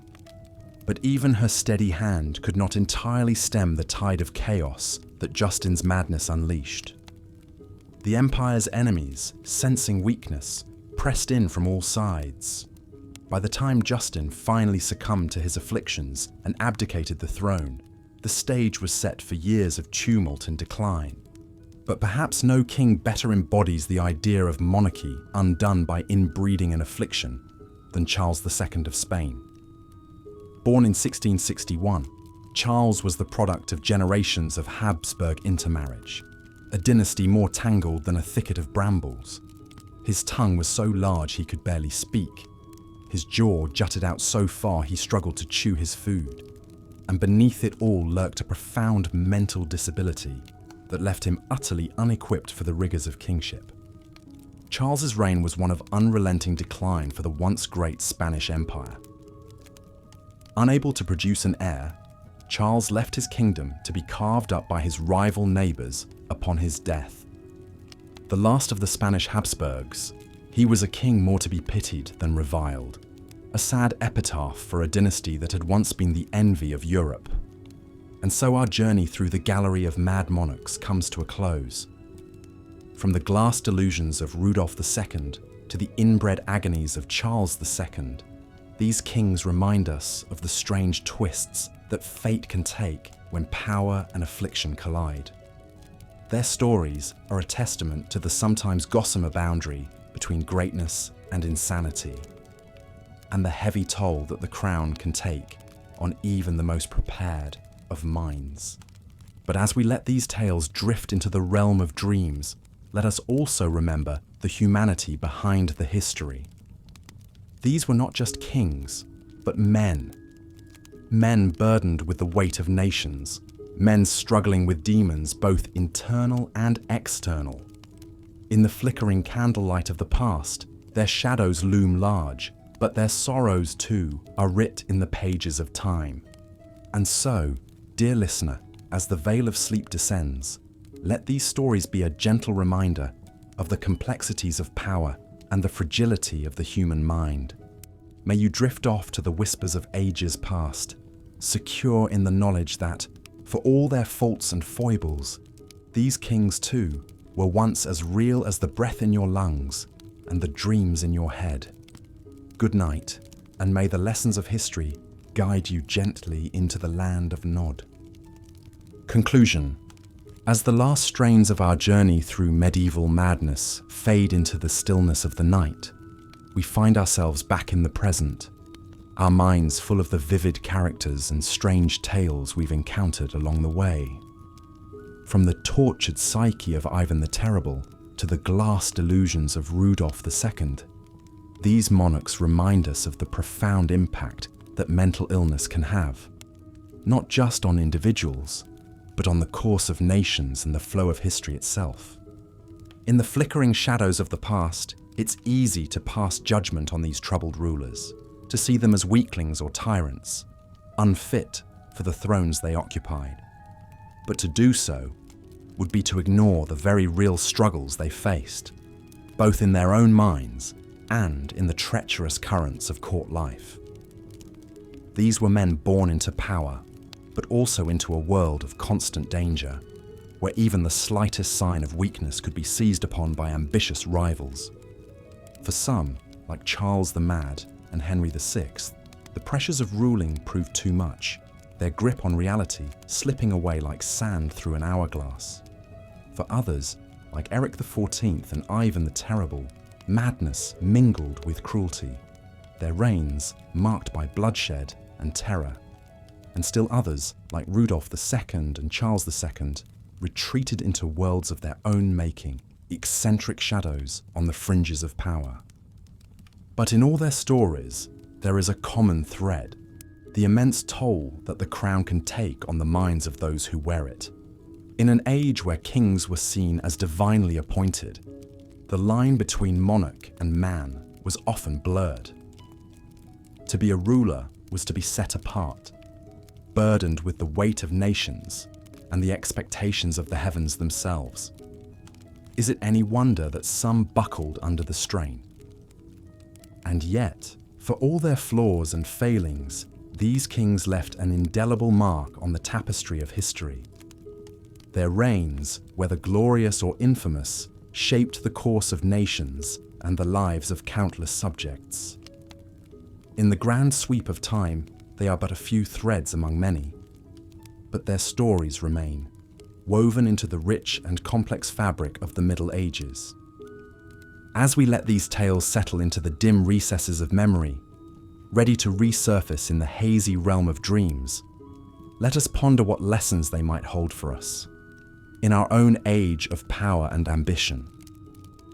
The struggles of these long-dead kings may seem distant, but they speak to eternal truths about the human condition, about the fragility of the mind, and the corrupting influence of unchecked authority. In the end, perhaps the greatest lesson is one of empathy. The recognition that even the most powerful among us are, at their core, only human. That beneath the crowns and the robes, there beat hearts as vulnerable and as prone to suffering as any other. It is a reminder to treat power with caution and to remember that those who wield it are as deserving of understanding and compassion as any other soul on this earth. And so, dear listener, as you drift off into the welcoming embrace of sleep, let the tales of these troubled kings be a gentle reminder of the complexity of the human experience, in all its sorrow and all its strange beauty. May you find in their stories not just cautionary tales, but also glimmers of the shared humanity that binds us all, across the ages and across the divide of dreams and waking life. Good night, and may you wake to a world a little kinder, a little wiser, for the journey we've shared through the haunted pages of history. Here is the next part of the script for the worst kings in medieval history, boring history for sleep. As Ivan entered the final years of his reign, his physical and mental health continued to deteriorate. The once vital and commanding ruler was increasingly plagued by illness, pain, and bouts of instability. The strains of decades of tumultuous rule and personal tragedies had taken their toll. Ivan spent more and more time withdrawn in his personal chambers, brooding and lashing out at those around him. His relationship with his advisors and boyars grew ever more suspicious and tense. The Tsar saw enemies and conspiracies in every corner, his paranoia spiraling out of control. Sadly, even his own family was not spared from his growing madness and cruelty. In 1581, a tragic confrontation occurred that would haunt Ivan for the rest of his days. As the story goes, the Tsar entered the chambers of his pregnant daughter-in-law Helen to find her wearing what he considered immodest clothing. Enraged, Ivan viciously beat the young woman, causing her to miscarry the child. News of this assault reached Ivan's son and heir apparent, also named Ivan Ivanovich. The Tsarevich rushed to confront his father, demanding to know how he could commit such a heinous act. A violent argument broke out between father and son, with tempers soaring and the two men exchanging heated accusations and recriminations. In a fit of uncontrollable rage, Ivan struck his son on the head with his scepter, a heavy pointed staff. To the Tsar's horror, the blow proved fatal. Ivan Ivanovich collapsed, blood pouring from his temple, and died in his father's arms a few days later. The tragedy plunged Ivan into the depths of despair and unleashed an outpouring of grief across Russia. Consumed by guilt and regret, Ivan's health and sanity rapidly declined in the wake of this incident. He reportedly wailed and beat his head against the walls, crying out for forgiveness. The once formidable Tsar became a shadow of his former self, so broken by remorse that he was unable to govern his realm. Without his favored heir to succeed him, Ivan was forced to name his younger, developmentally disabled son Fyodor as the next Tsar. As Ivan lay on his deathbed a few years later, he must have reflected with sorrow on the chaos and uncertainty that would follow him. He could only hope that his surviving sons and boyars would find a way to hold the kingdom together. According to a popular legend, Ivan's end finally came while he was engaged in a game of chess with one of his advisors. In the midst of pondering his next move, the Tsar suddenly collapsed from a stroke. As those around him rushed to his aid, Ivan lapsed into a coma and died shortly thereafter. It was a shockingly mundane conclusion to the tumultuous life of one of Russia's most notorious rulers. Ivan IV, Vasilievich, Ivan the Terrible, was laid to rest in the Archangel Cathedral among the tombs of his ancestors. The controversial ruler left behind a complicated legacy. He was a man capable of great cruelty and violence, but also one who sought to unify and strengthen the Russian state. He expanded its borders, implemented reforms, and laid the foundation for the absolute monarchy that would endure for centuries. But Ivan was also responsible for a reign of terror that traumatized his people. Thousands were killed, tortured, and exiled under his rule. The Oprichnina secret police sowed chaos and fear. Many of the Tsar's closest advisors and family members perished by his own hand. One can only imagine the atmosphere of dread and uncertainty that permeated the kingdom. Under his successors, Russia would face ongoing power struggles, foreign invasions, and periods of famine and unrest known as the Time of Troubles. It would be decades before the country regained stability under a new dynasty, the Romanovs. Still, the spectre of Ivan the Terrible would loom large in the Russian imagination, a symbol of the dangers of absolute power. As we ponder the dramatic reign of Ivan the Terrible and the mark it left on history, we see a cautionary tale about the perils of unchecked authority and the devastating toll of tyranny. For all his grand ambitions and early promise, Ivan's life story is ultimately a tragic one, of a man consumed by his darkest impulses. Yet even as we recoil at the cruelty and chaos unleashed by this infamous Tsar, it's hard not to feel a pang of pity for the tormented soul beneath the crown. Ivan was a product of his time, scarred by the violence and intrigues that swirled around him from a young age. One wonders how differently the course of his life and rule might have unfolded, had he known more love and peace instead of suspicion and strife. The story of Ivan the Terrible is a vivid reminder of the weight of power and the toll it can take on those who wield it. It invites us to reflect on the qualities we seek in our leaders and the importance of tempering strength with wisdom, compassion, and restraint. Let us hope that the painful lessons of the past can light the way to a future of more enlightened rule. And so, as we bid goodnight to the tumultuous tale of Tsar Ivan IV, we gently turn our thoughts to the other mad monarchs who have captured the historical imagination. From the hills of Bohemia to the halls of Byzantium, rulers through the ages have grappled with inner demons and the heavy burdens of sovereignty. Their stories continue to intrigue us, inviting us to explore the complex intersections of power, personality, and the human condition. Indeed, the life of Eric XIV of Sweden is one of tragedy and cautionary tales. Despite his privileged birth and ascent to the throne, his reign was marked by instability, paranoia, and violence that ultimately led to his downfall. Eric was born in 1533, the eldest son of King Gustav I, who had founded the House of Vasa and broken Sweden's ties with the Catholic Church. As a young prince, Eric received an impressive education, learning several languages, theology, and military tactics. He was described as intelligent, handsome, and charismatic. However, there were also early signs of the mental imbalance that would plague his life. Upon his father's death in 1560, Eric ascended to the throne amidst great fanfare and optimism. His coronation was a grand affair, lasting several days with feasts, jousts, and masquerades. The new king cut a striking figure in his fine clothes and jewellery, with his crown perched atop his head. For a moment, it seemed a golden age was dawning for Sweden. However, trouble was brewing beneath the surface.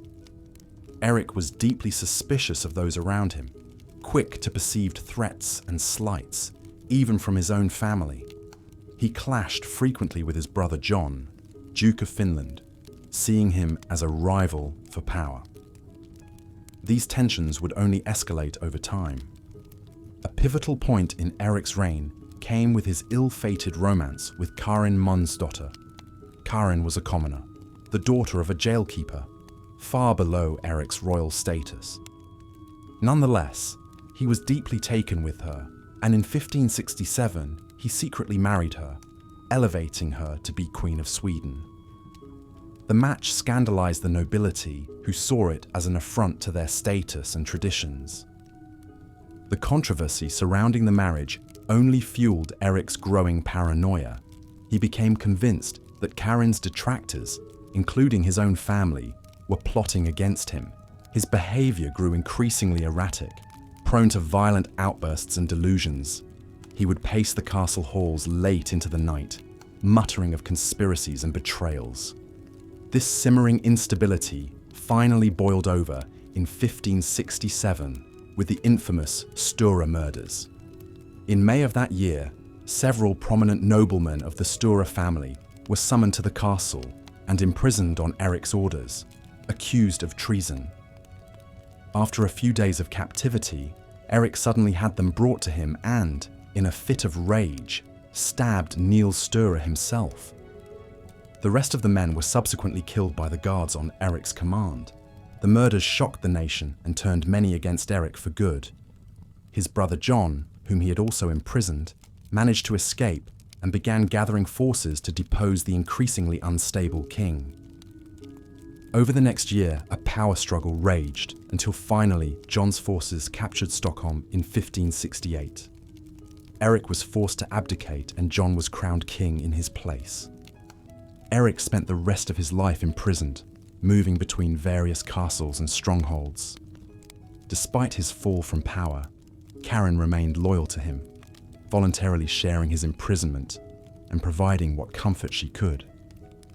It is said Eric took some solace in music during these dark years, playing the lute and writing songs lamenting his fate. As time passed, Eric's mental state continued to deteriorate. He grew increasingly delusional, claiming at times to be a prophet or even God himself. There were periods he would refuse to eat, believing his food was poisoned. His once sharp mind slipped further and further into confusion and despair. Eric died in 1577 at the age of 43, likely from arsenic poisoning, though whether this was suicide, an accident from his experiments with alchemy, or murder on the orders of his brother John remains disputed. Looking back, it is hard not to feel some sympathy for Eric XIV. While his actions were undeniably cruel and his rule catastrophic for Sweden, he also seems to be a tragic figure, undone by mental illness beyond his control. His is a story of wasted potential, of a life unraveled by madness and isolation. In the end, perhaps the kindest thing that can be said of Eric is that he was as much a victim of his demons as those who suffered under his reign. A man who had everything, but in the depths of his mind had nothing at all. As we move on from the sad tale of Eric XIII, we turn our gaze east to the vast expanse of Russia and one of its most infamous rulers, Ivan IV Vasilievich, better known to history as Ivan the Terrible. Born in 1530, Ivan was given the title of Grand Prince of Moscow at the mere age of 3, after the death of his father Vasily III. His mother, Elena Glinskaya, initially acted as his regent, but she too died when Ivan was only 8. leaving the young prince at the mercy of Russia's warring nobility in their struggle for power and influence. These boyar elites took little interest in Ivan's care or education, essentially leaving him to fend for himself in the treacherous world of the Kremlin court. It was a cold, lonely childhood for the future Tsar, marked by deprivation, humiliation, and frequent abuse. Ivan would later recount how he and his deaf-mute younger brother Yuri were often left so hungry they had to beg for scraps from the palace staff. This grim upbringing undoubtedly left deep scars on Ivan's psyche. He grew up isolated and mistrustful, with a simmering resentment towards the nobility who had neglected and mistreated him. Even at a young age, there were glimpses of the cruelty to come, like when he was found tormenting small animals for amusement. Despite these dark beginnings, Ivan was a highly intelligent and ambitious youth. He was a voracious reader, devouring religious texts and historical chronicles with equal enthusiasm. He began to see himself as the divinely chosen ruler of Russia, tasked with restoring the prestige and power of the monarchy against the grasping boyars. This conviction became reality in 1547 when, at 16 years old, Ivan was officially crowned as the first Tsar of all Russia in an elaborate ceremony at the Dormition Cathedral. With the tolling bells and rising incense, Russia entered a new age of autocratic rule. Ivan wasted no time in stamping his authority on the state and beginning his life's work of expanding Russia's borders. In the early years of his reign, he enacted a series of popular reforms, revising the law code, convoking the First National Assembly, and reorganizing local government to give more control to the crown. He also led a series of successful military campaigns against the Tatar Khanates to the east and south, annexing vast new territories for Russia. For a time, Ivan was hailed as a hero by the Russian people for his strong leadership and victories against the old enemies of Rus. He cut an impressive figure, standing over 6 feet tall, with a muscular build and piercing eyes that were said to make men tremble. When he spoke, it was with a quick wit and eloquence that could charm or terrify as the mood took him. But all was not well in Ivan's mind and soul. He was prone to bouts of melancholy and paranoia, seeing conspiracies and betrayals all around him. His temper was notoriously mercurial, flashing from joviality to murderous rage in an instant. As the years passed, these darker impulses would come to dominate his reign. A key turning point came in 1560 with the death of Ivan's beloved first wife, Anastasia Romanovna. Ivan was gripped by grief and paranoia, becoming convinced that Anastasia had been poisoned by his enemies amongst the boyars. His suspicion particularly fell on the Romanov family and their allies, setting in motion a vicious cycle of plots, denunciations, and increasingly brutal purges. As the 1560s progressed, Ivan's rule became ever more erratic and oppressive. He unleashed the infamous oprichnina, a state within a state under his direct control, populated by a fanatical military order known as the oprichniki. Dressed all in black and riding black horses, the oprichniki became a symbol of terror, carrying out Ivan's will with torture, public executions, and the looting of his enemies' lands. The most notorious demonstration of their brutality came in the sack of Novgorod in 1570. Suspecting the city of treachery, Ivan ordered a campaign of shocking atrocity against its people. Thousands were tortured and killed, homes and churches burned, and women and children violently assaulted. The once great city was reduced to a smouldering ruin, and its plight served as a stark warning to any who dared defy the Tsar.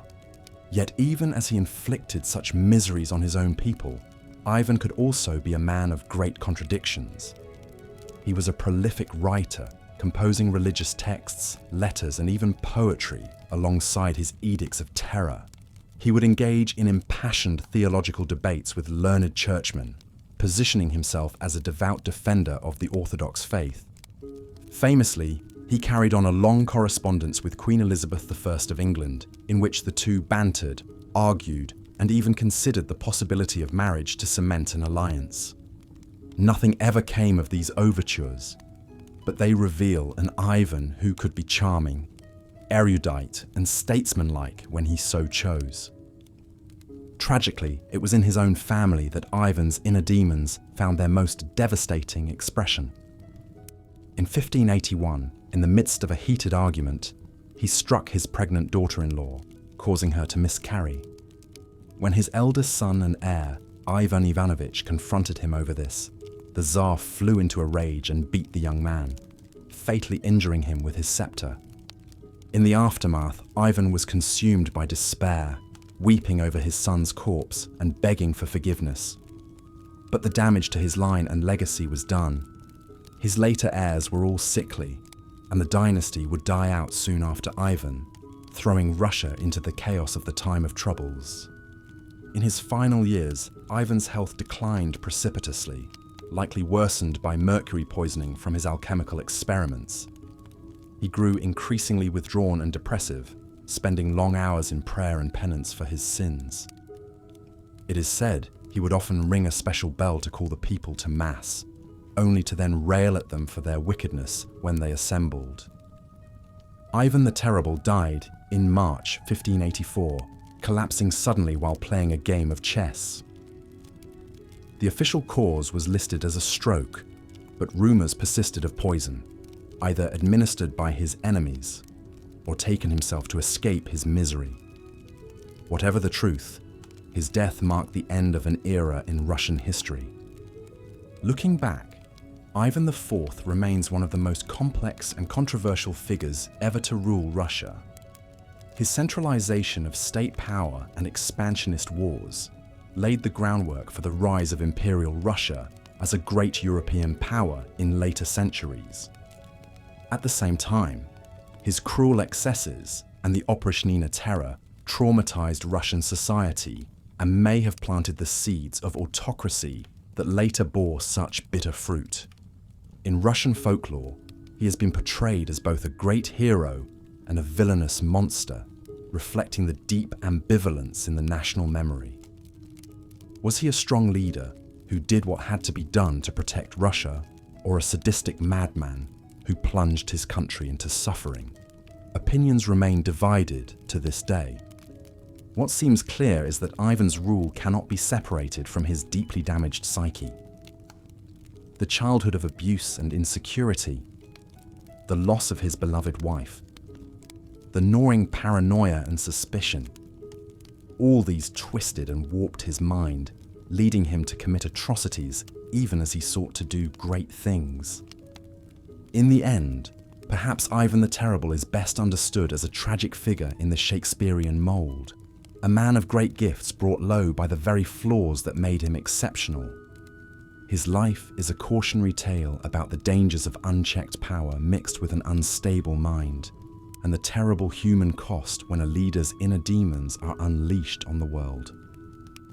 Moving on from the dark depths of Ivan the Terrible's reign, we come now to a selection of other rulers throughout medieval history who earned a reputation for eccentricity, madness, or just plain oddness during their time on the throne.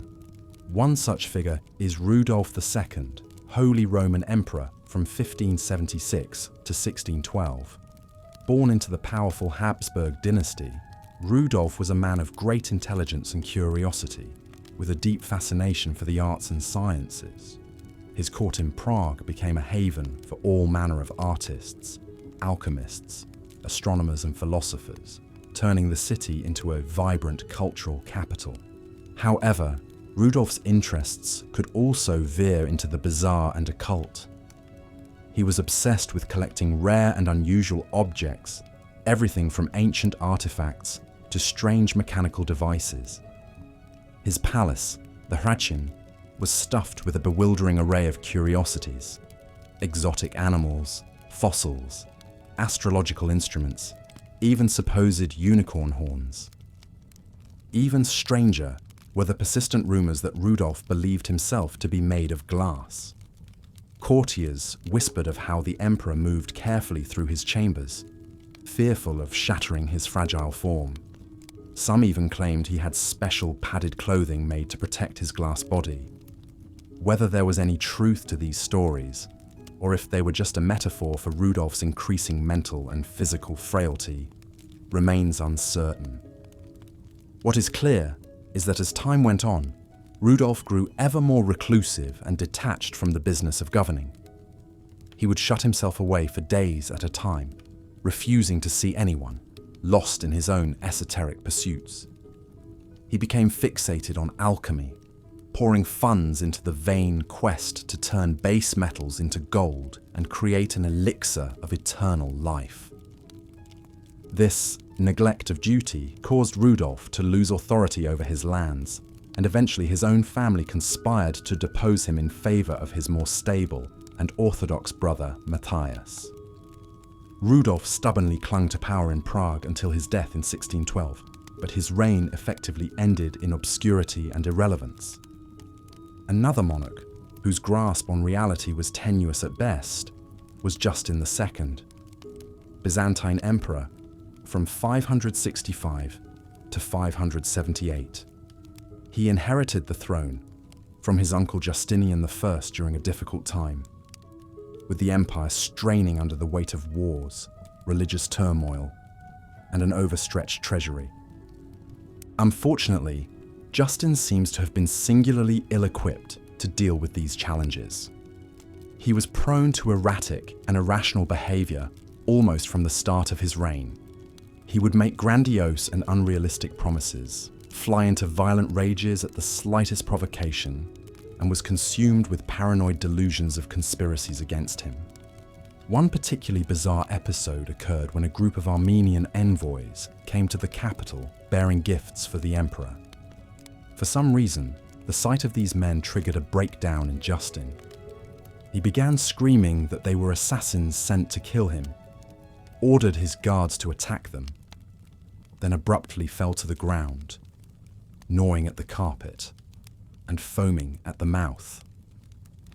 As Justin's madness progressed, the business of government came to a virtual standstill. He would alternately appoint and execute officials on a whim, making any coherent policy impossible. At one point, he became fixated on the idea of abdicating and handing power to a randomly chosen beggar as a holy fool. In the end, Justin was smothered to death in his bed, possibly on the orders of his own wife Sophia, who had been serving as regent during his increasingly deranged final years. His successor was the very competent general Tiberius II Constantine, who managed to stabilize the situation and hold the empire together.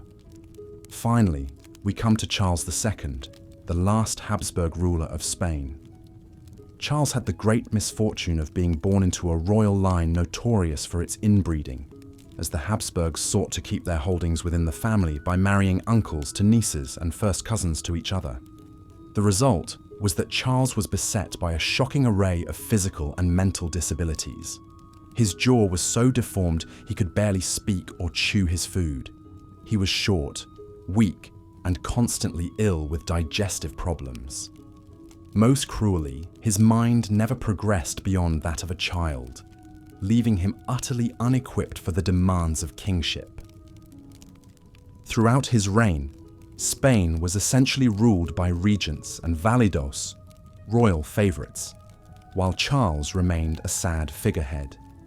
He had a few simple pleasures in life, like playing with his collection of clocks and watching court dwarfs fight mock battles, but he was painfully aware of his own limitations.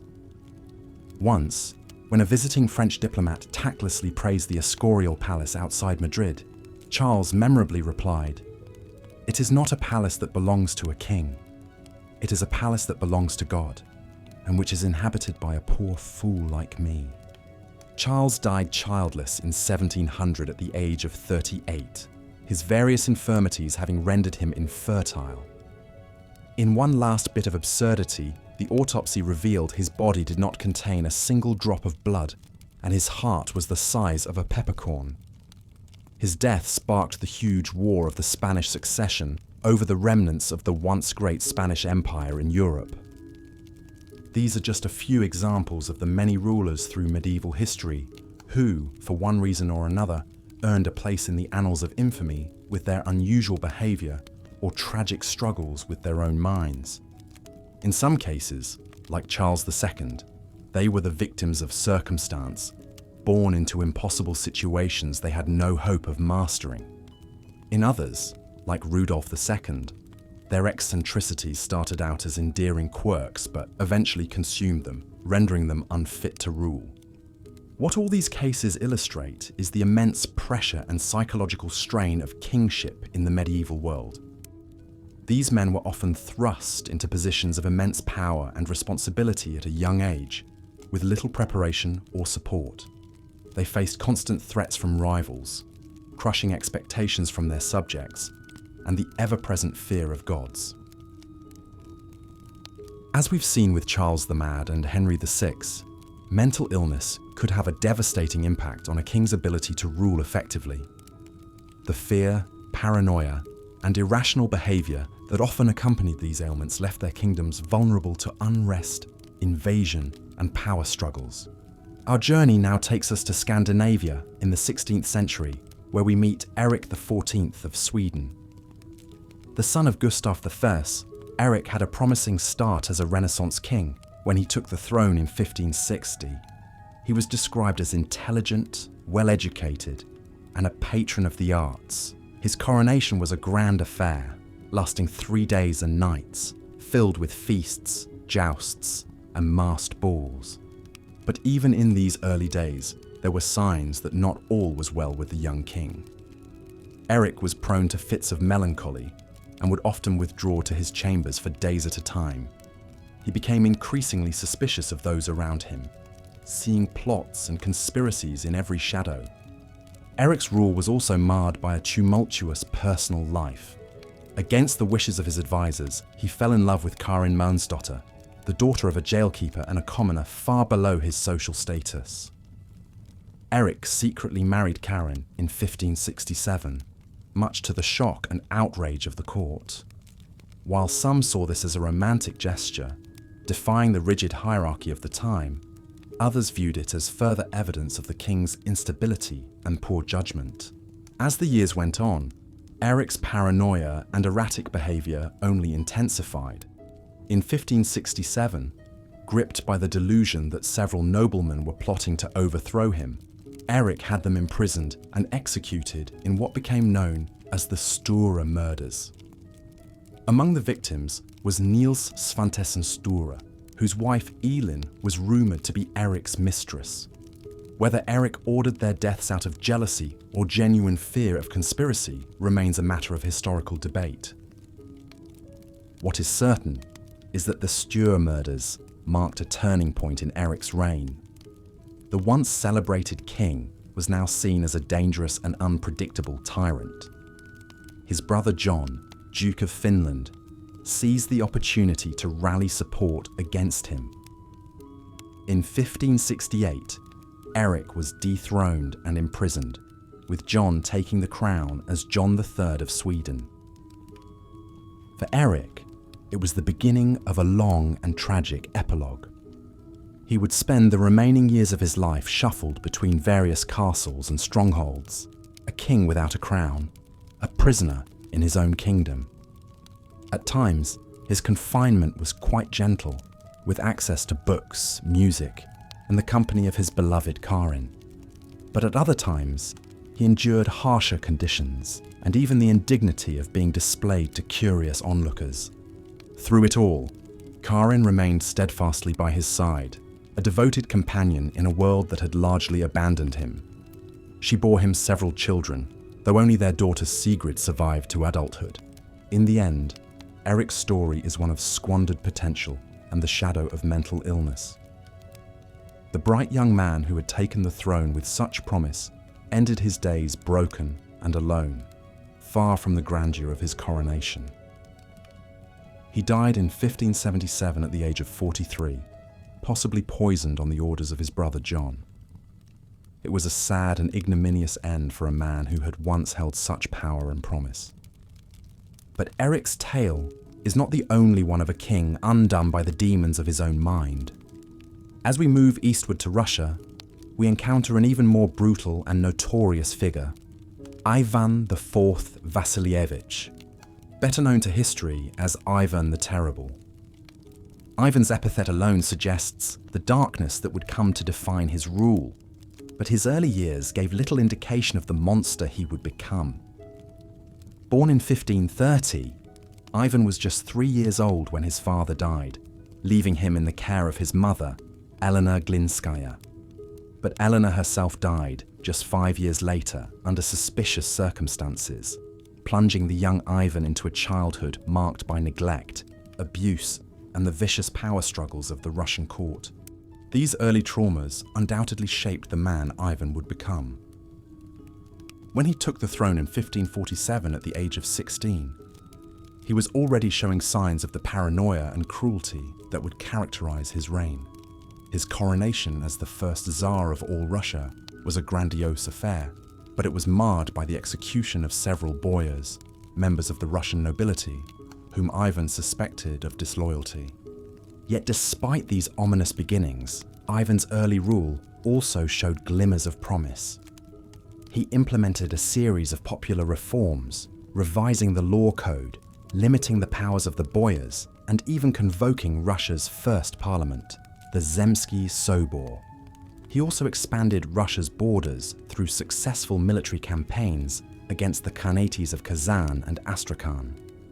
But these accomplishments were increasingly overshadowed by Ivan's descent into tyranny and madness. In 1565, following the defection of one of his closest advisors to Lithuania, Ivan divided Russia into two parts: his personal domain, the Oprichnina, and the rest of the country, the Zemshchina. The Oprichnina was ruled by Ivan's feared Oprichniki, his unswervingly loyal secret police. Dressed all in black and riding black horses, they became a symbol of terror, carrying out Ivan's increasingly brutal and arbitrary orders. They tortured, murdered, and exiled anyone suspected of treason, often on the flimsiest of pretexts. Even whole cities were not spared from their wrath, as in the case of Novgorod, which was brutally sacked in 1570 on Ivan's orders. But perhaps the most tragic victim of Ivan's rage was his own family. In 1581, in a fit of anger, Ivan beat his pregnant daughter-in-law, causing her to miscarry. When his son and heir, Ivan Ivanovich, confronted him about this, the Tsar struck him with his scepter, dealing a fatal blow. The loss of his heir would haunt Ivan for the rest of his days and cast a long shadow over the future of the Russian monarchy. As Ivan's rule became more erratic and tyrannical, Russia descended into a state of almost constant terror and turmoil. Famines, epidemics, and foreign invasions added to the suffering of the populace. Even the once formidable Oprichniki were not immune, with Ivan turning on them in his final years, executing many on suspicion of disloyalty. Ivan himself died in 1584 while playing a game of chess. Legend has it that he succumbed to a sudden illness, collapsing just as he was about to make a winning move. It was a strangely quiet end for a man whose life had been defined by such noise and fury. Ivan left behind a complicated and bloody legacy. To some, he was a cruel and capricious tyrant, a mad king who terrorized his own people. To others, he was a strong and effective ruler who expanded Russian power and laid the groundwork for the future empire. The truth, as is often the case, lies somewhere in between. What is certain is that Ivan's reign cast a long and dark shadow over Russian history. His brutality and paranoia set a dangerous precedent for future rulers and contributed to the idea of the Tsar as an all-powerful, divinely appointed autocrat. It would be a notion that would shape Russian politics and society for centuries to come. But Ivan was far from the last monarch to be touched by madness. Across Europe, the spectre of mental illness would continue to haunt the halls of power. In Bohemia, there was Rudolf II, the reclusive emperor who thought he was made of glass. In the Byzantine Empire, Justin II's delusions and erratic behavior plunged his realm into chaos. And in Spain, Charles II's inbreeding and disabilities marked the sad decline of the once mighty Habsburg dynasty. Each of these kings had their own unique struggles and stories. Rudolf II, for instance, was a great patron of the arts and sciences, filling his court with alchemists, astronomers, and artists.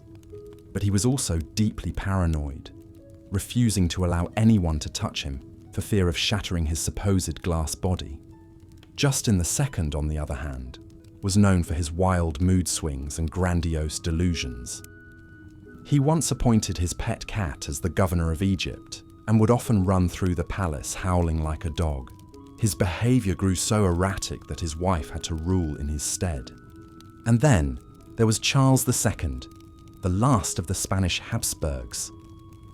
Born the product of generations of inbreeding, Charles suffered from a host of physical and mental disabilities. He could barely speak or walk and was prone to bouts of depression and fits of rage. His inability to produce an heir spelled the end of the Habsburg dynasty in Spain. These stories, while tragic, also offer us a glimpse into the very human struggles of those who wore the crown. They remind us that even the most powerful and privileged were not immune to the ravages of mental illness and the pressures of their position. In a way, these mad monarchs are a testament to the resilience of the human spirit.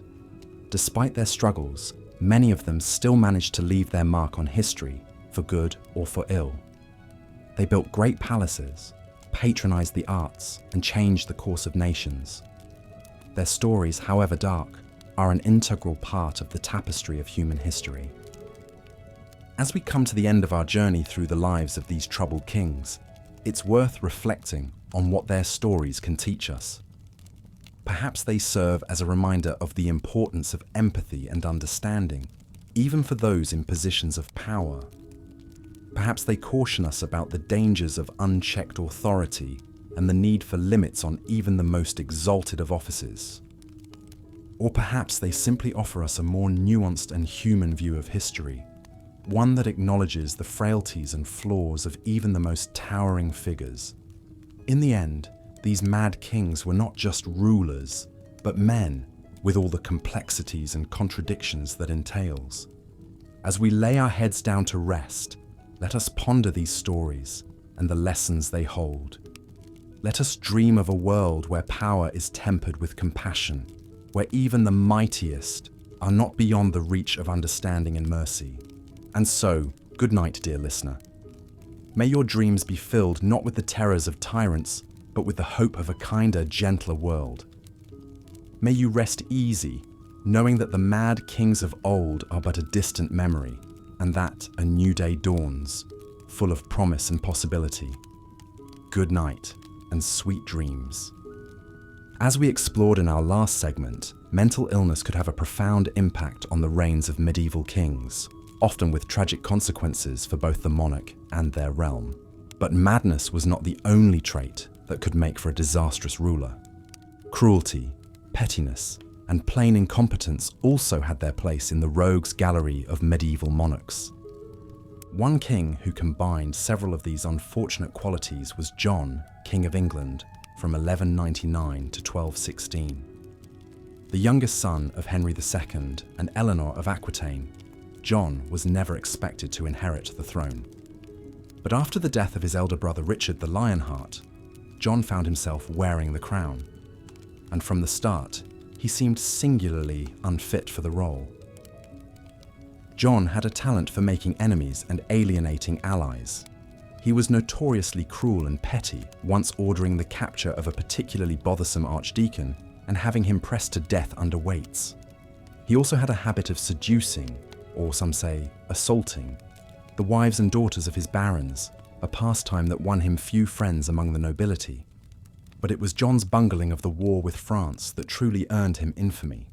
Through a series of military blunders and diplomatic missteps, John managed to lose most of England's territory on the continent, including the ancestral lands of Normandy and Anjou.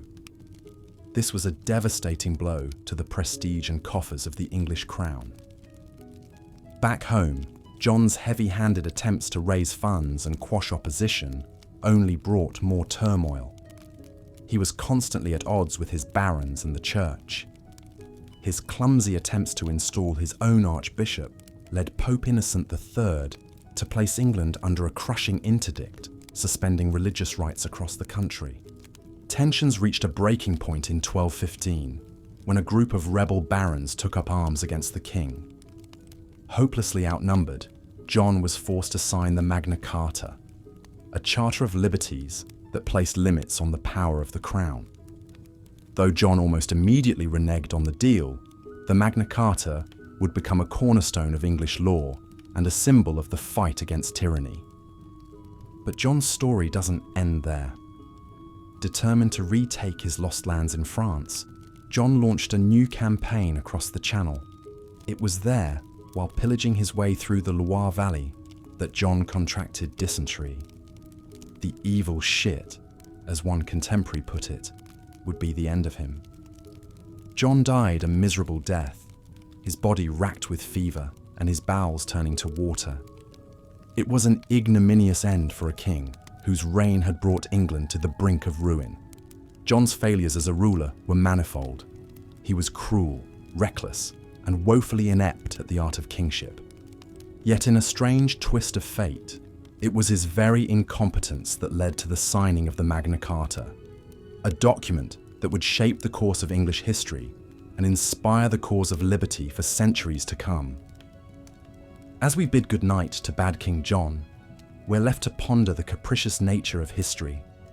A terrible king, through his own failings, inadvertently planted the seeds of something great.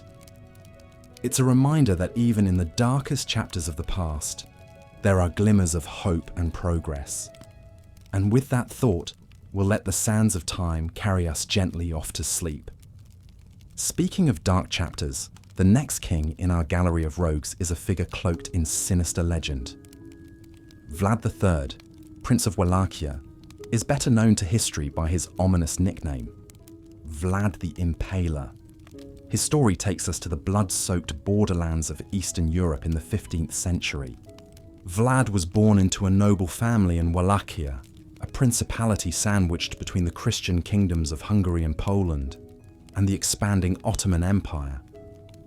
It was a precarious position, and one that required a ruler as ruthless as the enemies at his borders.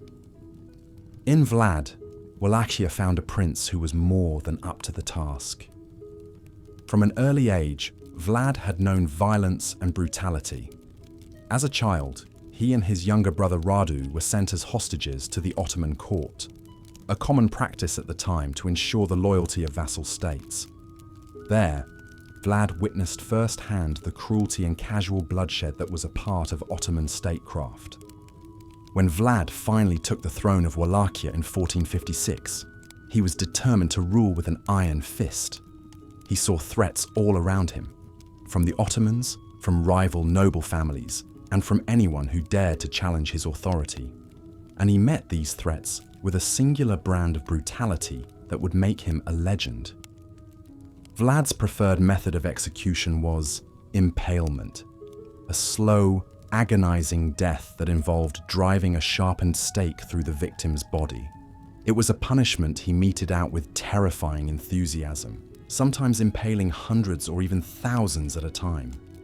The sight of Vlad's so-called forests of impaled corpses became a grim warning to any who would cross him. But Vlad's cruelty wasn't just a means to an end. It seemed to be a perverse source of pleasure for him. He reportedly dined among his impaled victims, dipping his bread in their blood. He once had a group of beggars locked in a banquet hall and burned alive, saying he was freeing them from their misery. Even by the brutal standards of the time, Vlad's sadism was shocking. Yet for all his cruelty, Vlad was also a shrewd and capable ruler. He was a skilled warrior who won several key victories against the Ottomans, and he worked to strengthen Wallachhia's defenses and centralize his own power.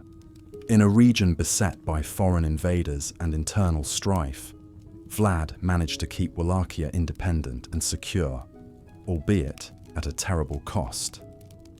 Vlad's bloody reign finally came to an end in 1476 when he was killed in battle against the Ottomans. His head, so the story goes, was cut off and sent to Constantinople as a trophy. But even in death, Vlad's dark legend only grew. In the centuries that followed, he would become a figure of folklore and fantasy, the inspiration for Bram Stoker's Dracula and countless other tales of horror. As we let the grim saga of Vlad the Impaler fade into the shadows of history, we're left to contemplate the nature of evil and the thin line between cruelty and necessity. In a time and place where violence was often the only currency of power, Vlad used it with a singular brutality that still has the power to shock and horrify us today. Yet his story also reminds us of the complex web of circumstances that can shape a tyrant, the harsh realities of a dangerous world, the traumas of a violent upbringing, the heavy burdens of rulership. With those sobering thoughts, we'll let the ghosts of the past recede into the mists of time and allow ourselves to drift into a hopefully more peaceful slumber. Good night, and may your dreams be gentler than the bloody nightmares of history. As we've seen, Ivan the Terrible's reign was a tumultuous and tragic chapter in Russian history. His early promise as a strong, reforming ruler gave way to paranoia, cruelty, and tyranny in his later years. The loss of his beloved wife, Anastasia Romanovna, seemed to unbalance Ivan, and he grew increasingly unstable and violent. The story goes that in 1565, Ivan formed the Oprichniki, his own loyal band of secret police, dressed in black and riding black horses. They carried out Ivan's will, terrorizing boyars and peasants alike, confiscating land and wealth for the Tsar. Towns that displeased Ivan, like Novgorod, were sacked mercilessly, the inhabitants tortured and killed in brutal purges. Most tragically of all, in 1581, Ivan's violent temper turned on his own family. The Tsar attacked his pregnant daughter-in-law, causing her to miscarry. When his son and heir, Ivan Ivanovich, confronted him about it, Ivan struck him on the head with his scepter in a fit of rage. The blow proved fatal. The young Tsarevich died a few days later, leaving Ivan shattered with remorse. The Tsar's physical and mental health declined sharply in his later years. He grew increasingly sick, suffering from excruciating pain and uncontrollable rages. Some historians believe he may have been poisoned, perhaps by one of the many enemies he had made. Isolated and paranoid, Ivan continued to lash out, even as his body weakened. According to legend, on March 18th, 1584, Ivan was sitting down to a game of chess when he suddenly fell ill. The Tsar slumped over onto the chessboard, scattering the pieces onto the floor. Despite the best efforts of his doctors, he never regained consciousness. Ivan the Terrible, Tsar of all Russia, was dead at the age of 53. Ivan IV left behind a complicated legacy. He had expanded Russia's borders, strengthened the position of the Tsar, and instituted popular reforms in his early years. But his later descent into cruelty and madness cast a long shadow. The trauma of the Oprichnina and the years of terror would scar Russia for generations to come. Moving on to some other notably eccentric rulers, let's take a look at Rudolf II, Holy Roman Emperor from 1576 to 1612. Rudolf was a great patron of the arts and sciences, amassing an enormous collection of curiosities and treasures in his castle in Prague. But Rudolf was also a deeply troubled man.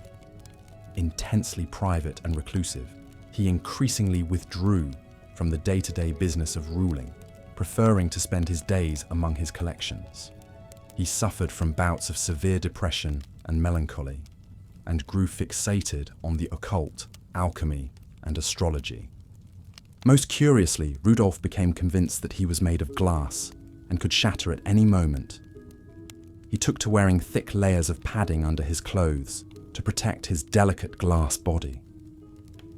Servants were ordered to whisper in the emperor's presence, lest their voices cause him to break. Rudolf's mental state continued to deteriorate in his later years. He flew into rages, talked to himself, and became increasingly paranoid. His behavior alienated his family and court, allowing his power to ebb away to his more able relatives. When Rudolf died in 1612, he left the empire in a state of crisis and upheaval. Across the continent in the Byzantine Empire, another ruler was grappling with madness in the 6th century AD. Justin II, who ruled from 565 to 578, was by all accounts a promising ruler at first, a skilled diplomat who secured peace with the Persians. But a few years into his reign, Justin's behavior took a bizarre turn. He began acting irrationally, not recognizing old friends and flying into wild rages. He alternately laughed and wept uncontrollably. He even took to barking like a dog during audiences, biting his attendants as they tried to restrain him. As Justin slipped deeper into insanity, the empire fell into disarray. The government ground to a halt, the army went unpaid, and the Avars and Slavs threatened the frontiers. Eventually, Justin's wife Sophia conspired with the ailing emperor's friend Tiberius to push Justin aside, ruling as his regents until his death in 578. Later, in 17th century Spain, the final Habsburg ruler Charles II earned the unflattering moniker the Bewitched. Born in 1661, Charles was the unfortunate product of generations of inbreeding among the Spanish Habsburgs who sought to keep their bloodline pure. As a result, Charles suffered a litany of physical and developmental disabilities. He didn't learn to walk until he was 8, or speak fully until 10. His tongue was so large he struggled to chew and speak. He suffered digestive problems and epileptic fits. Most tellingly, his Habsburg jaw was so pronounced he couldn't fully close his mouth. Charles's disabilities left him unable to rule effectively. He was a puppet for competing court factions, manipulated by those around him. When asked who should succeed him as his health failed, he allegedly replied, "I don't know. I'm only a fool." When Charles II died childless in 1700, he was the last of the Spanish Habsburg line. The question of his succession would spark a major European conflict, the War of the Spanish Succession. His death marked the end of an era for a dynasty plagued by the ill effects of inbreeding. As we've explored these stories of mad monarchs through the ages, a few themes emerge. The immense stress and pressure of ruling, often from a young age, took a toll on the mental health of many kings. In an age before mental illness was well understood, their erratic behavior could have devastating consequences for their realms.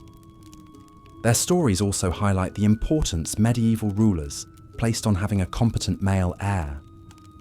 Without a clear line of succession, instability and power struggles often followed, as we saw with Charles the Mad's France or Henry VI England.